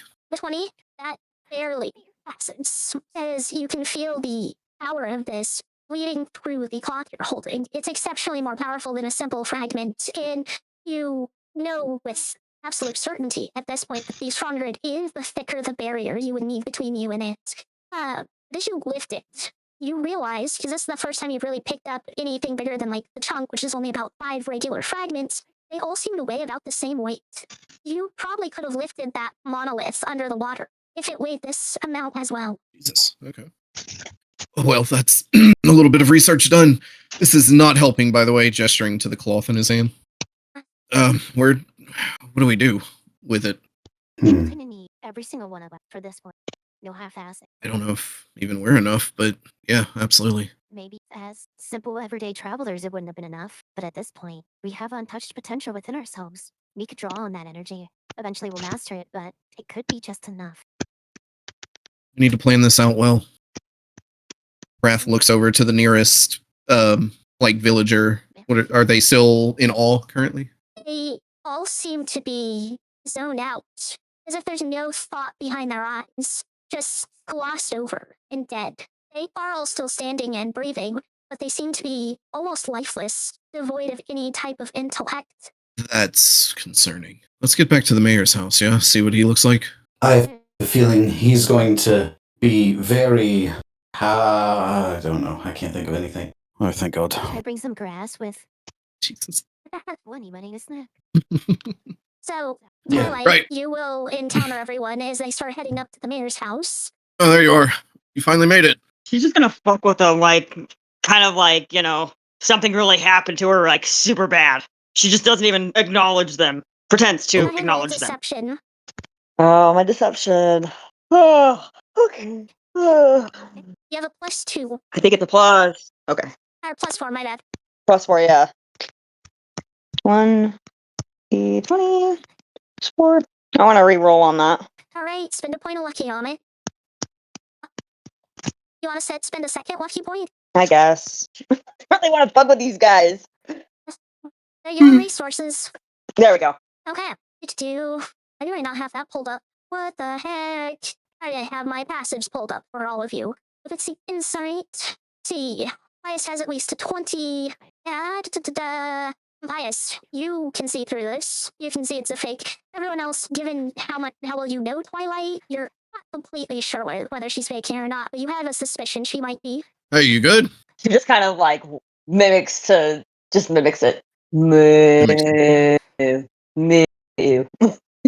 Well, I will say I have been hungry for something very tasty tonight, so. Yeah. Wait, did the cow say something to you, Twilight? Me. Now she's bark moving. What the fuck is happening? Someone smack her out of it. Gladly. Pious, you are aware that she is faking it too. He punches her in the face. Can I duck it? I didn't mean to fucking deck her. Oh, okay. He's gonna slowly go to smack her, and then he's gonna slowly put his right hand and kind of tap her cheek, lightly smacking it, and then he's gonna waylay her with the left hand smack. And since I'm guessing that Twilight is still faking, she's gonna take that straight to the face. So what is your unarmed strike damage? Well, she's resistant to radiant, right? Yeah, I think so. Well, I don't know. Maybe. She's You not pull up really the Should be. character sheet and go to her features. What to do? I mean, No, she does Oh, not have resistance to radiant yet. let me see. 8 damage is my unarmed strike. that's all you can do is 8? Yeah, it's What a 1 wimp. plus your strength mod. For an unarmed strike that's not a monk, that's hella high damage. For a slap. Like, you would be knocked unconscious in the real world if I hit you that fucking hard. I would kill normal people. Yeah. I I know, Most NPCs have 1 she's just HP. Like, mocking it. bruh. She's just mocking it, going, "That's all you got, big boy." Even though Oh, good, she's back. Oh, now I'm gonna fucking hit her. Oh, now it's gonna happen. I'm gonna push past this and keep moving. Pious pulls out the Alright. Zombie Slayer Great Club. Wait, no. Just clean up after yourself. I And then forgive we you. continue. So as you're starting to walk up that way, you see coming from the north the mayor on his skate sword. I wonder if he knows what a mooke is. Oh, God, I was please. wondering. Please fucking shut up. Please. I was wondering if you'd be affected by this. Have you seen what's happened? You're asking me? Nope. No, Yes, the mayor. I I have walked seen. away from you. Yes, I have seen. And of course I'm not affected. I am real man. No, Yes, that's you what I are. say. Have you seen anything like this around town besides the statue there? No, I haven't. Can I ask where you were heading? I was heading to you, Did you have a purpose in mind? only to check up on what was happening. We found your problem, and we're trying to fix it. Yes, it is purple crystal. Yes. The people here, and looking over, can I see beyond that fence the group of people there? Are they also still and unmoving? Yeah, everyone that's like within your line of sight, you can tell are out of it. Even people who weren't in the bazaar with you at that time. I didn't move them, but those ones over the fence are a little bit further out in the field currently. You can tell that they were out there tending to the crops. The people here seem to be in some kind of trance. I imagine it has something to do with us unsealing this.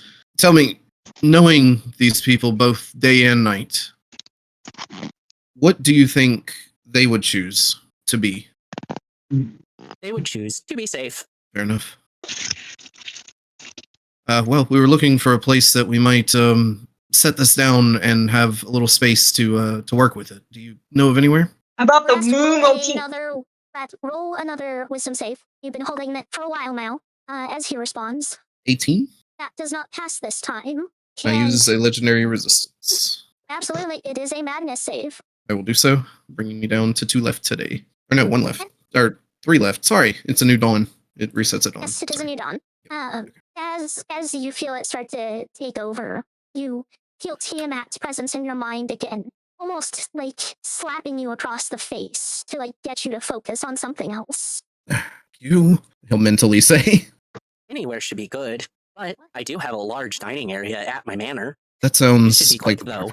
Everyone's minds are recollecting themselves. You've broken this protection that kept their minds separated.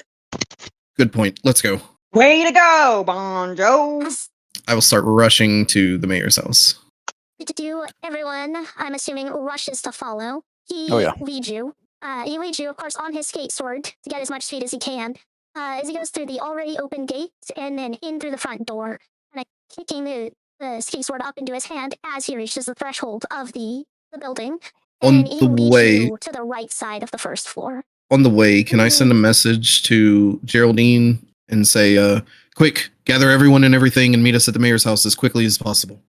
You don't get words, but you get a silent acknowledgement. Does Geraldine have my shit? Just out of curiosity. No, you have all of your stuff except your arm. Your arm is the only thing missing, well, also your regular clothes. You were in the room with her when you grabbed your clothes. You are very aware that the clothes you were wearing last night are missing and your arm is missing. You have everything okay. else. The mayor leads you down the hall to the right side, and he walks into a room. And as soon as you walk in, you can see that there are 4 doors. It's the entire length of this hallway on the right side. This dining hall looks like you could seat the entire village if you wanted to. Oh, okay. We need to convert this to hope. We don't know beyond that they just want to be safe. We don't know what these people want, what they hope for beyond that. So any ideas are welcome, y'all. I know what Tempest is hoping for. Some beef. I will literally There's a- shoot like a tendril of lightning at her for this. Twilight, now is not the fucking time! I'm sorry, I had to say it. I'm sorry. No, you really didn't. I'm sorry. Okay. I'm gonna assume that it was a lightning lure, so it doesn't use up any of your resources. Go ahead and roll the damage. Okay. Lightning lure. 21 points of lightning damage. Apologizing. Just like, I'm sorry. I'm so 21? sorry. Yeah. All right, you got a hell of a shock to your system, Twilight. But I have like what is it? Where I only take half damage of it.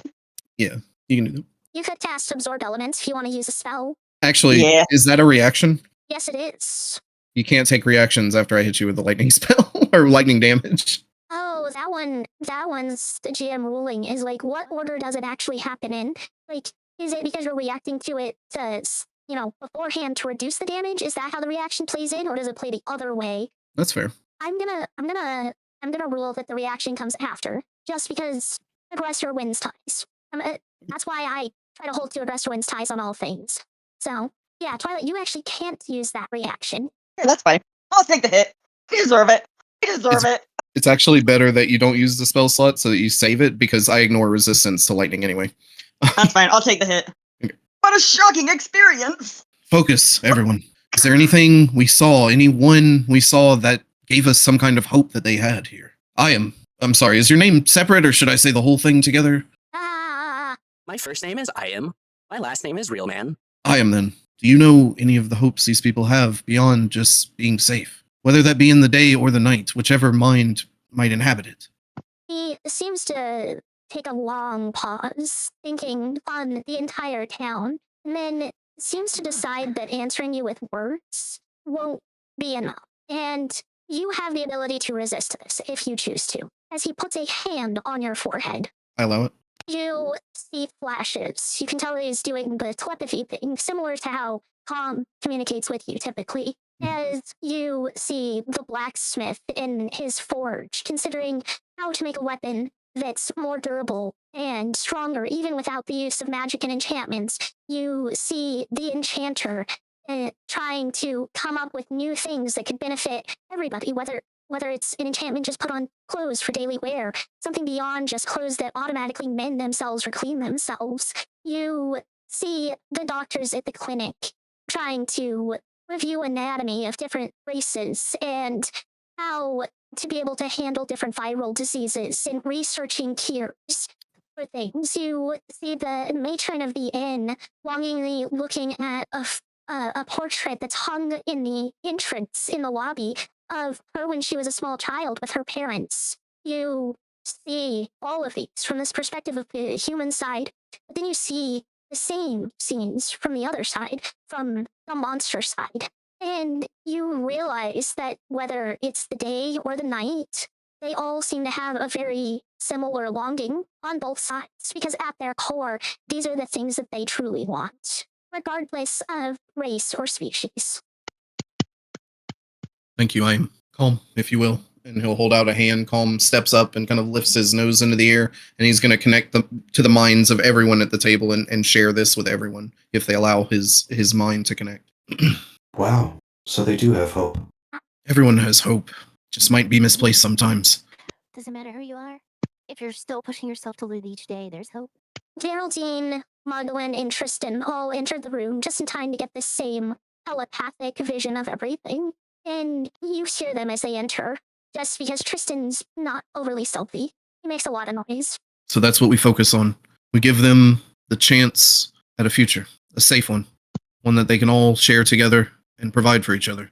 Do you have any, if we were to be able to find a way for this town to coexist with those who travel the Highroad, if we were to make everyone human, would you have an argument against possibly relocating the city to the Highroad? My job A lot of is traffic. to protect them. I will take them wherever is best for them. A lot of people are about to start traveling this road. I think this place could become an economic epicenter for something magnificent with enough people running through it. I hope to see little kids who like skate swords also. So do I. Maybe that'll be the main way of traveling down this road one day. All right.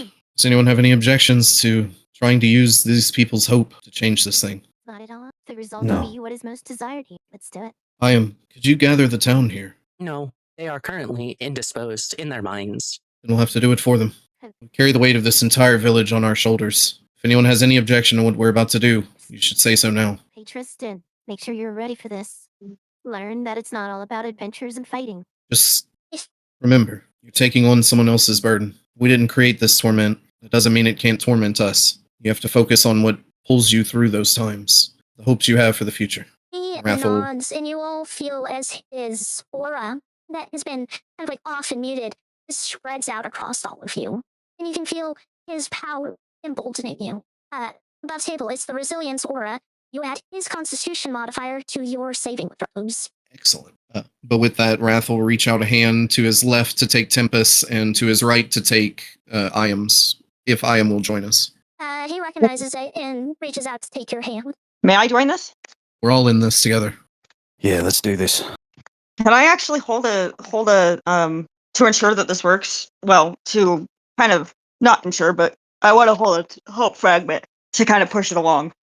So, you have to hold it in your mouth, first of all, because as it is, you only have one hand that will be clasping someone else's, and whoever's clasping your other arm is going to have to put it on your shoulder. But you are free to put a hope fragment in your mouth. I wanted to put a hope fragment in my mouth. Okay.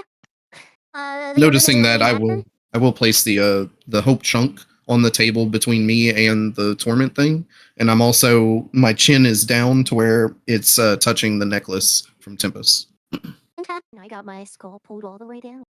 Pious, Finnegan, anything special that either of them do? No. They Okay. get on either side of the group.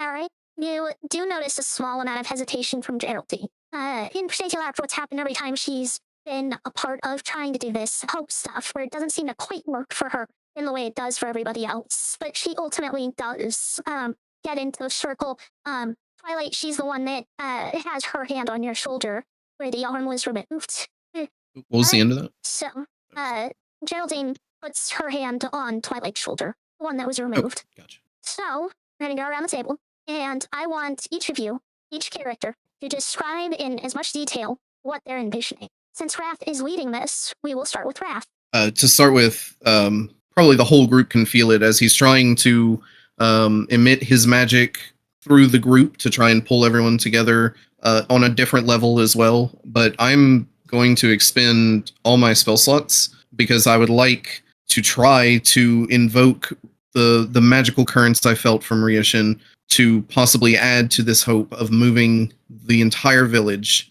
to the Highroad, like literally teleporting the village. So that's 4, 8, 12, 3, 6, 9, 21, 4, 6, 27, 29 spell slots, or 29 levels Okay. worth. Okay, so a 29th level teleport. Essentially, yes. Alright. But as he is beginning to pool all of his magic and the group can feel it flowing, he's also going to move it inward towards this tempest, or this tempest. Oh my gosh, sorry, I have a lot going through my head.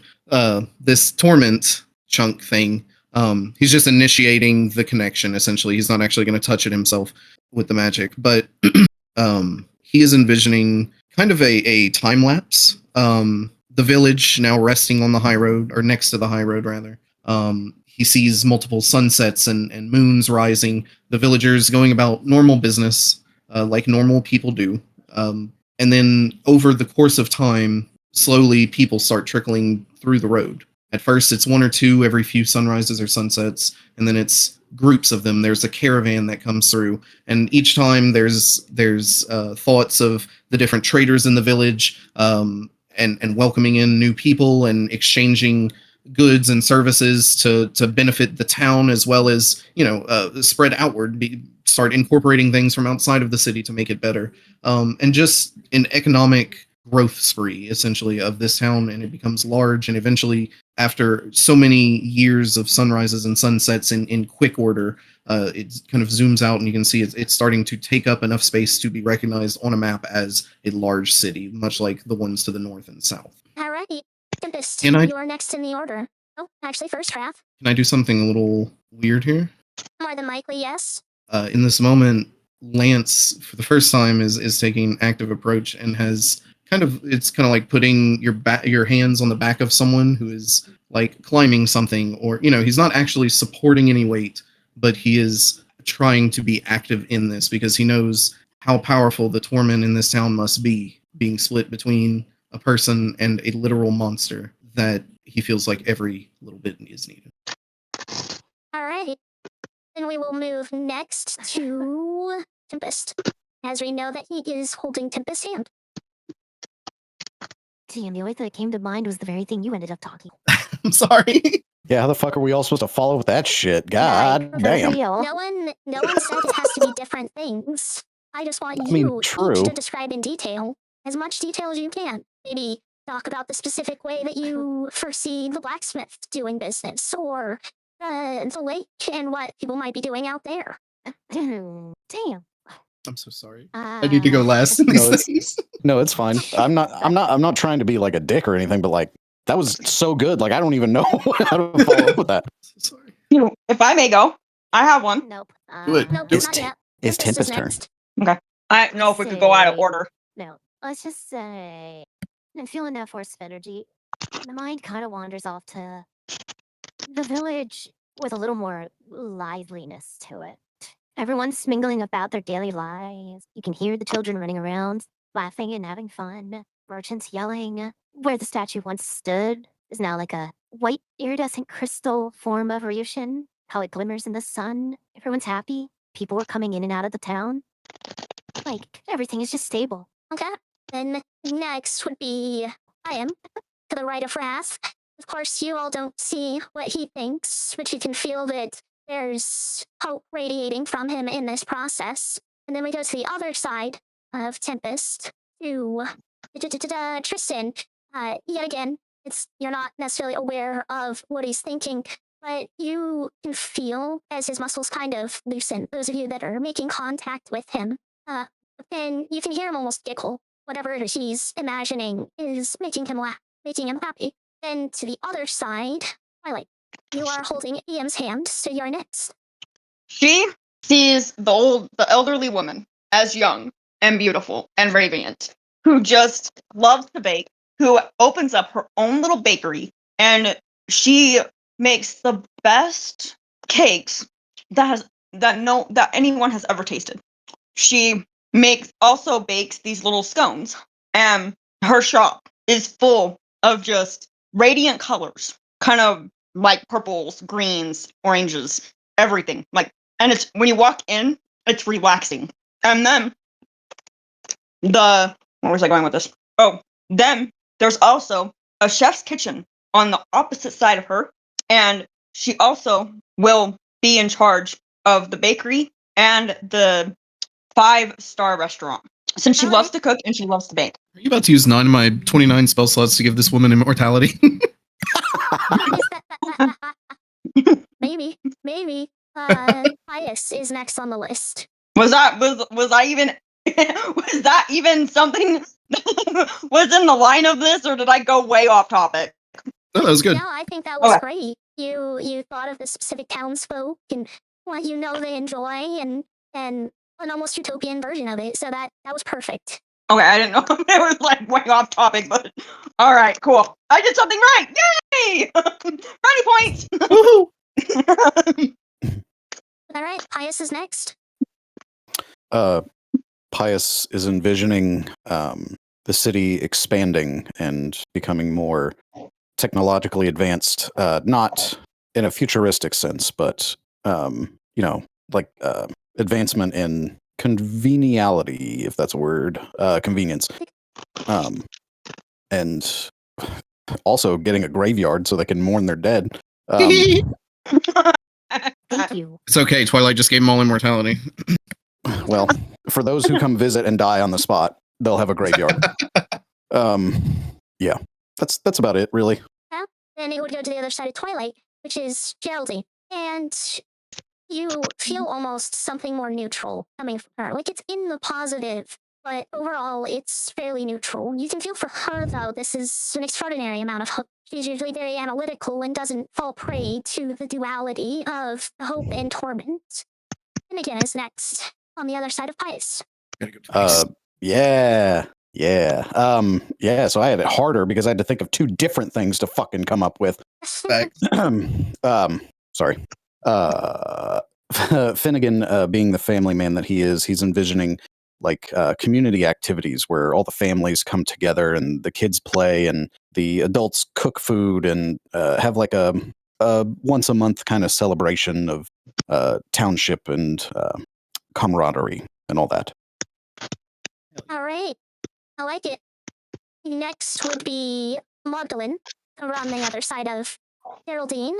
And unlike the others, her thoughts seem to actually bleed through into your minds as you're envisioning and seeing the town filled with children playing and the adults being able to talk and have tea, and the bazaar has expanded. It's almost the size of what the city currently is, with shops that sell little trinkets, others that sell the mastercraft weapons from the blacksmith. You see Moogles in this thought in the village floating around and playing with the kids. Some of the kids sitting there playing with the pom-pom and admiring how soft their fur is. And that's where her thought is. Now, I believe that's everybody in the lineup, unless I missed someone on accident. What do we feel from Iam? You do feel hope. I did. Iam was on the other side of her. He was the third. Oh, that's right. You do feel hope come from him as well. What about Right, Christian? now, everybody, you feel hope coming from him too. And you heard him giggling at, what he was thinking. So, everybody needs to roll a wisdom save with an extra +5. What? Will you roll this one for me, Jess? 22? D20. Okay. Oh, I got a nat 20. I just got a 37.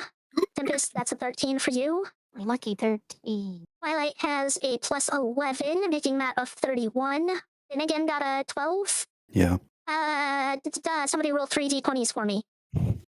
Hold up. What? All right. So, your collective average between all the rolls was 21. Ooh. I can drink. And you all can feel the thoughts of the townsfolk now permeating your minds as you focus on these ideas of what you envision their future becoming. And you feel the entire area become overwhelmingly filled with divine power. Ryushin's grasp on the area takes hold on your spell raft, and in a flash of rainbow light, you find yourself still standing in the same place, but you can tell everything has moved. And suddenly, this weight of torment that had been hanging over the valley that you'd seen Tempest with your helmet down, and that you can see currently, seems to almost just vanish. And in front of you is now a golden white crystal statue of Ryushin. And in her two hands extended in front of her, she's holding the hope chunk that you had laid out on the table in front of it. I think Wrath hits his knees, if nothing else, out of just weakness from having expended all of his magical reserves. Oh, you see there? Oh, sorry. So the town is now moved to the Highroad. Go outside and confirm. Yeah, I can find out. I will. She runs out there. Okay. Where did she get that energy from? So, Twilight, you run outside, and immediately outside the door, you recognize instantly that it's moved, because the lake that once sat there right outside the door is gone. There's just a dry dock on land. You did great, guys, but you forgot to move the pond. Ever heard of man-made? That could be There's done no way again. to. There's no water for them. Oh, if only there was magic in this world, Twilight. You know what? I think I can do something about it. You do that. I will. Uh, She's gonna I suppose commune with we- nature and give them. Wait, she can actually create water. You're not going to be able to create enough for a lake, or to connect the lake to this location. It's a quarter-mile distance. Yes, I added a plot point to your character sheet, because you came up with not only one good one, but two good ones.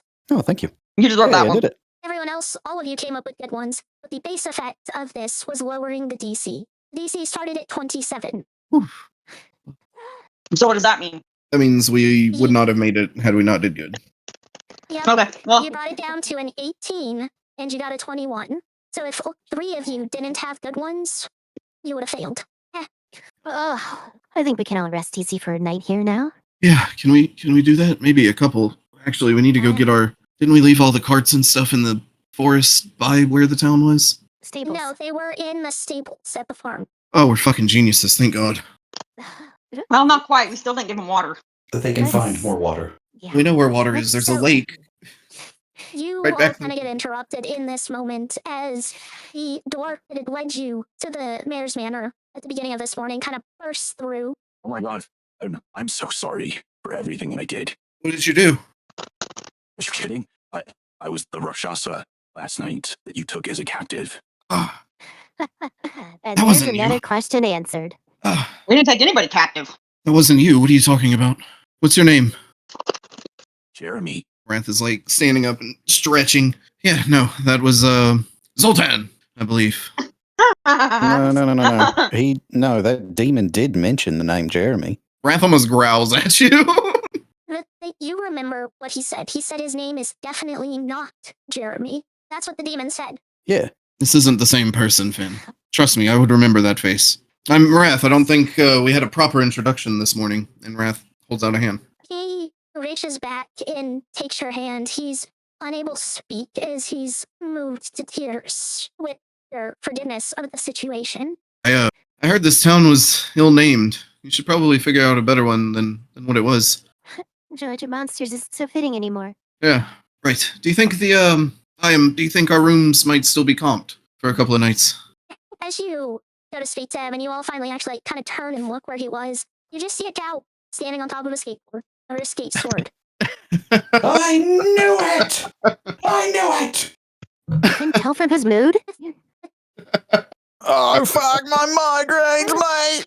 I think I'm As- enjoying watching as him. you're all, as you're all laughing and commenting, though, you see him kind of kick flip and do 180 as he flips the skate sword to point out towards the door, and he kicks off and Sweet swords. just leaves. Well, I'll be fucking dead. I think maybe an election might be in order soon. Looks like you're the front runner, You Jeremy. can keep the fucking town. That's moo. How do I say it?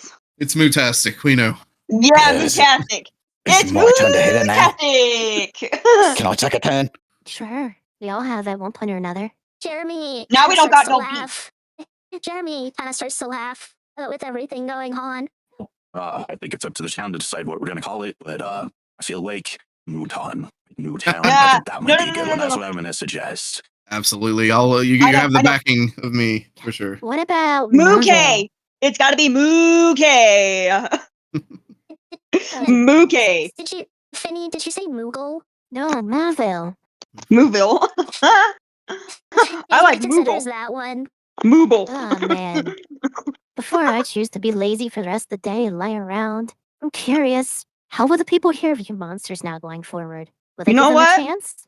It's not for you, Twilight. I was going to actually say, since Raph did such an amazing job, he gets to name the town. Oh no, that's far too much pressure. I am curious about the same thing though. Jeremy, what do you think? How will the town handle a discovery of a monster from now on? I don't know. But I don't think we'll treat them the way other humans do. I mean, less than 24 hours ago, we were monsters ourselves. Teaches you a Need to test certain the waters. teaches you a certain humility, I think. Oh, Yeah. right. Well, I'm fucking exhausted, so I'm gonna go see if our rooms are still there. I'm gonna walk in canine form all the way there, just to see how they react to a hellhound. I will stop though before leaving and look towards that door. Is Jeremy Which one? nearby? The one that the artifacts were in? Oh, okay. So that's gonna be, you're on the right side of the first floor. That's on the left side of the first floor. Yeah, I'm stopping like at the door to leave. Did Jeremy follow us or me? I don't know who else came with.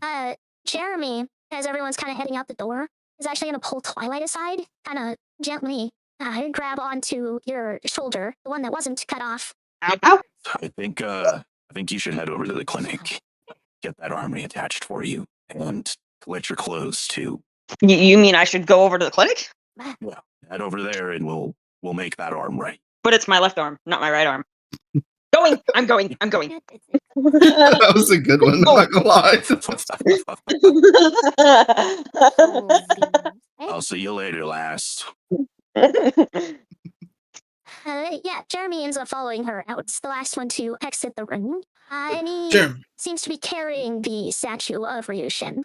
Jeremy, do you think we could take a look at something in the room over here? There were a number of items we had an interest in. Of course, I'm sure everyone in town will be more than happy to let you take anything you think will be useful for you in the future, or even just what you want. I mean, there's no way we can actually pay you all back for what you've done. Oh, pish posh. It was just a couple of items I happened to glance at one point. It'll just be a moment, and I'm going to start heading that way. All right. This is Tempest. You're going to be the one that notices Wrath stuck behind as everyone's heading to the end. I'll take mental note, but I'm actually gonna go proceed over to the bazaar area, as stated in full hellhound form. 4 paws on the ground. Yeah, you get a lot of like, oh my god, so cute and fluffy, and they all seem to be treating you like you were just like a normal dog. I will give the children rides around the area if they so wish. You notice there are no children. Oh my god.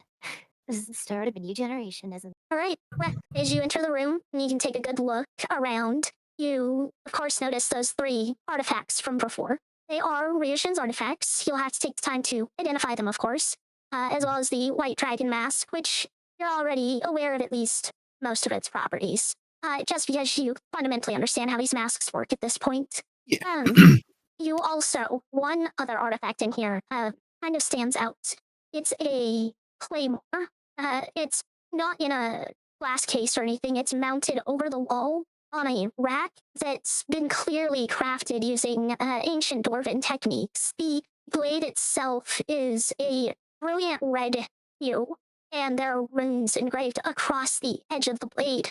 Reach up and just run a hand along the metal, kind of make a ringing sound as he gets to the end. He kind of scrapes a little bit of his claw against it. Your claw And it causes feels- no damage, no scratch. And he feels this is it that there are no other magical items he senses here, or is it that this emanates as strong of an aura as the other artifacts? Not quite as much as the other artifacts, but you would guess the rest of them are more like lower tier. It's just that they're ancient. They're artifacts in the sense of like archaeology, whereas this one would class around legendary to artifact in power. Yeah, he'll reach up and kind of shift it and push it up to lift it from its brace and brace himself in case it's too heavy for his 16 strength to back up and just drop it if it's too heavy. No, you are good. one of the first things you notice is this blade weighs probably half as much as you would expect it to. Interesting. Slip that into a bag, and then he'll just go ahead and, as he lifts the mask, he'll attach it to the one on his head. If that takes him a little while to do, then that's fine. But Yeah, then you'll he'll have to grab do the that other. through the normal 1 hour attunement process. Okay, that works. Yeah, and then he'll just grab the 3 artifacts and the sword and head out. Put them in a bag. Okay. Everyone else, are you doing anything before you head to the inn? I'm getting a few items from U.S.A. Okay. I You go. don't notice Oh, go ahead. anything particularly special. It is a fairly standard bazaar. They're selling, vegetables and fruits that they've been growing. I'm going for specifics. Okay. What are you looking for? Honestly, just 2 simple things. Couple basic candles. And what kind of flower best represents remembering those who have passed? That's a good question. I should know this one. Is it forget-me-nots? You gotta think about it. To do, I think it's the Ah. sunflower, isn't it? so, according to Google's AI overview, so take this with a grain of salt, red poppies represent military remembrance. Incarnations symbolize remembrance and that you will never forget a specific person. Forget-me-nots stand explicitly for true memories, love, and lasting remembrance. White lilies signifies peace, purity, and restored innocence of the soul. Gladiolus conveys strength of character, moral integrity, and honor. And rose is just normal romantic love in memory of a lover that's passed. I'm thinking that the military one's gonna be the safest bet, but whichever makes the most sense for the doppelganger. Probably the memorial for military remembrance then. And got the whole scene we can do the next week if we want. Okay. Whatever. We're good to move on from there. Twilight, how about you? Muted. Oh, Womp womp. Twilight. Womp womp. Okay, well, Twilight figures out her mute and all that. Let's move on to Pious and Finnegan. Wait, what was the question? Sorry, I didn't hear it. Is Twilight doing anything before heading back to the inn? Yes, she wants to. Well, isn't she going back to the hospital Yeah. first, or the clinic? That's right, you're going to the clinic. Yes. But before I go, I want to stop into the lady who I helped, just to kind of, see how she's doing. She is going to the inn first. She is going to the inn after all. You go to check on her, and you can hear clattering of pots, pans, and utensils in the kitchen, and you go over to see, and you can tell she's in a positive frenzy, a frenzy of joy as she's beginning to prepare a meal for the entire town. And she's not this elderly, venerable elven woman anymore. She's young and sprightly. I slowly walk in, and it's like, hello. Oh, it's you. Yes, First of all, it's I'm me. so sorry about what I did to you. Second, do you have any preferences for the meal this afternoon? Yes. I want your best dish. No meat, but your best dish. And for desserts, I would like your chocolate cake with drizzled over raspberries or strawberries, please. And I give her 100 gold.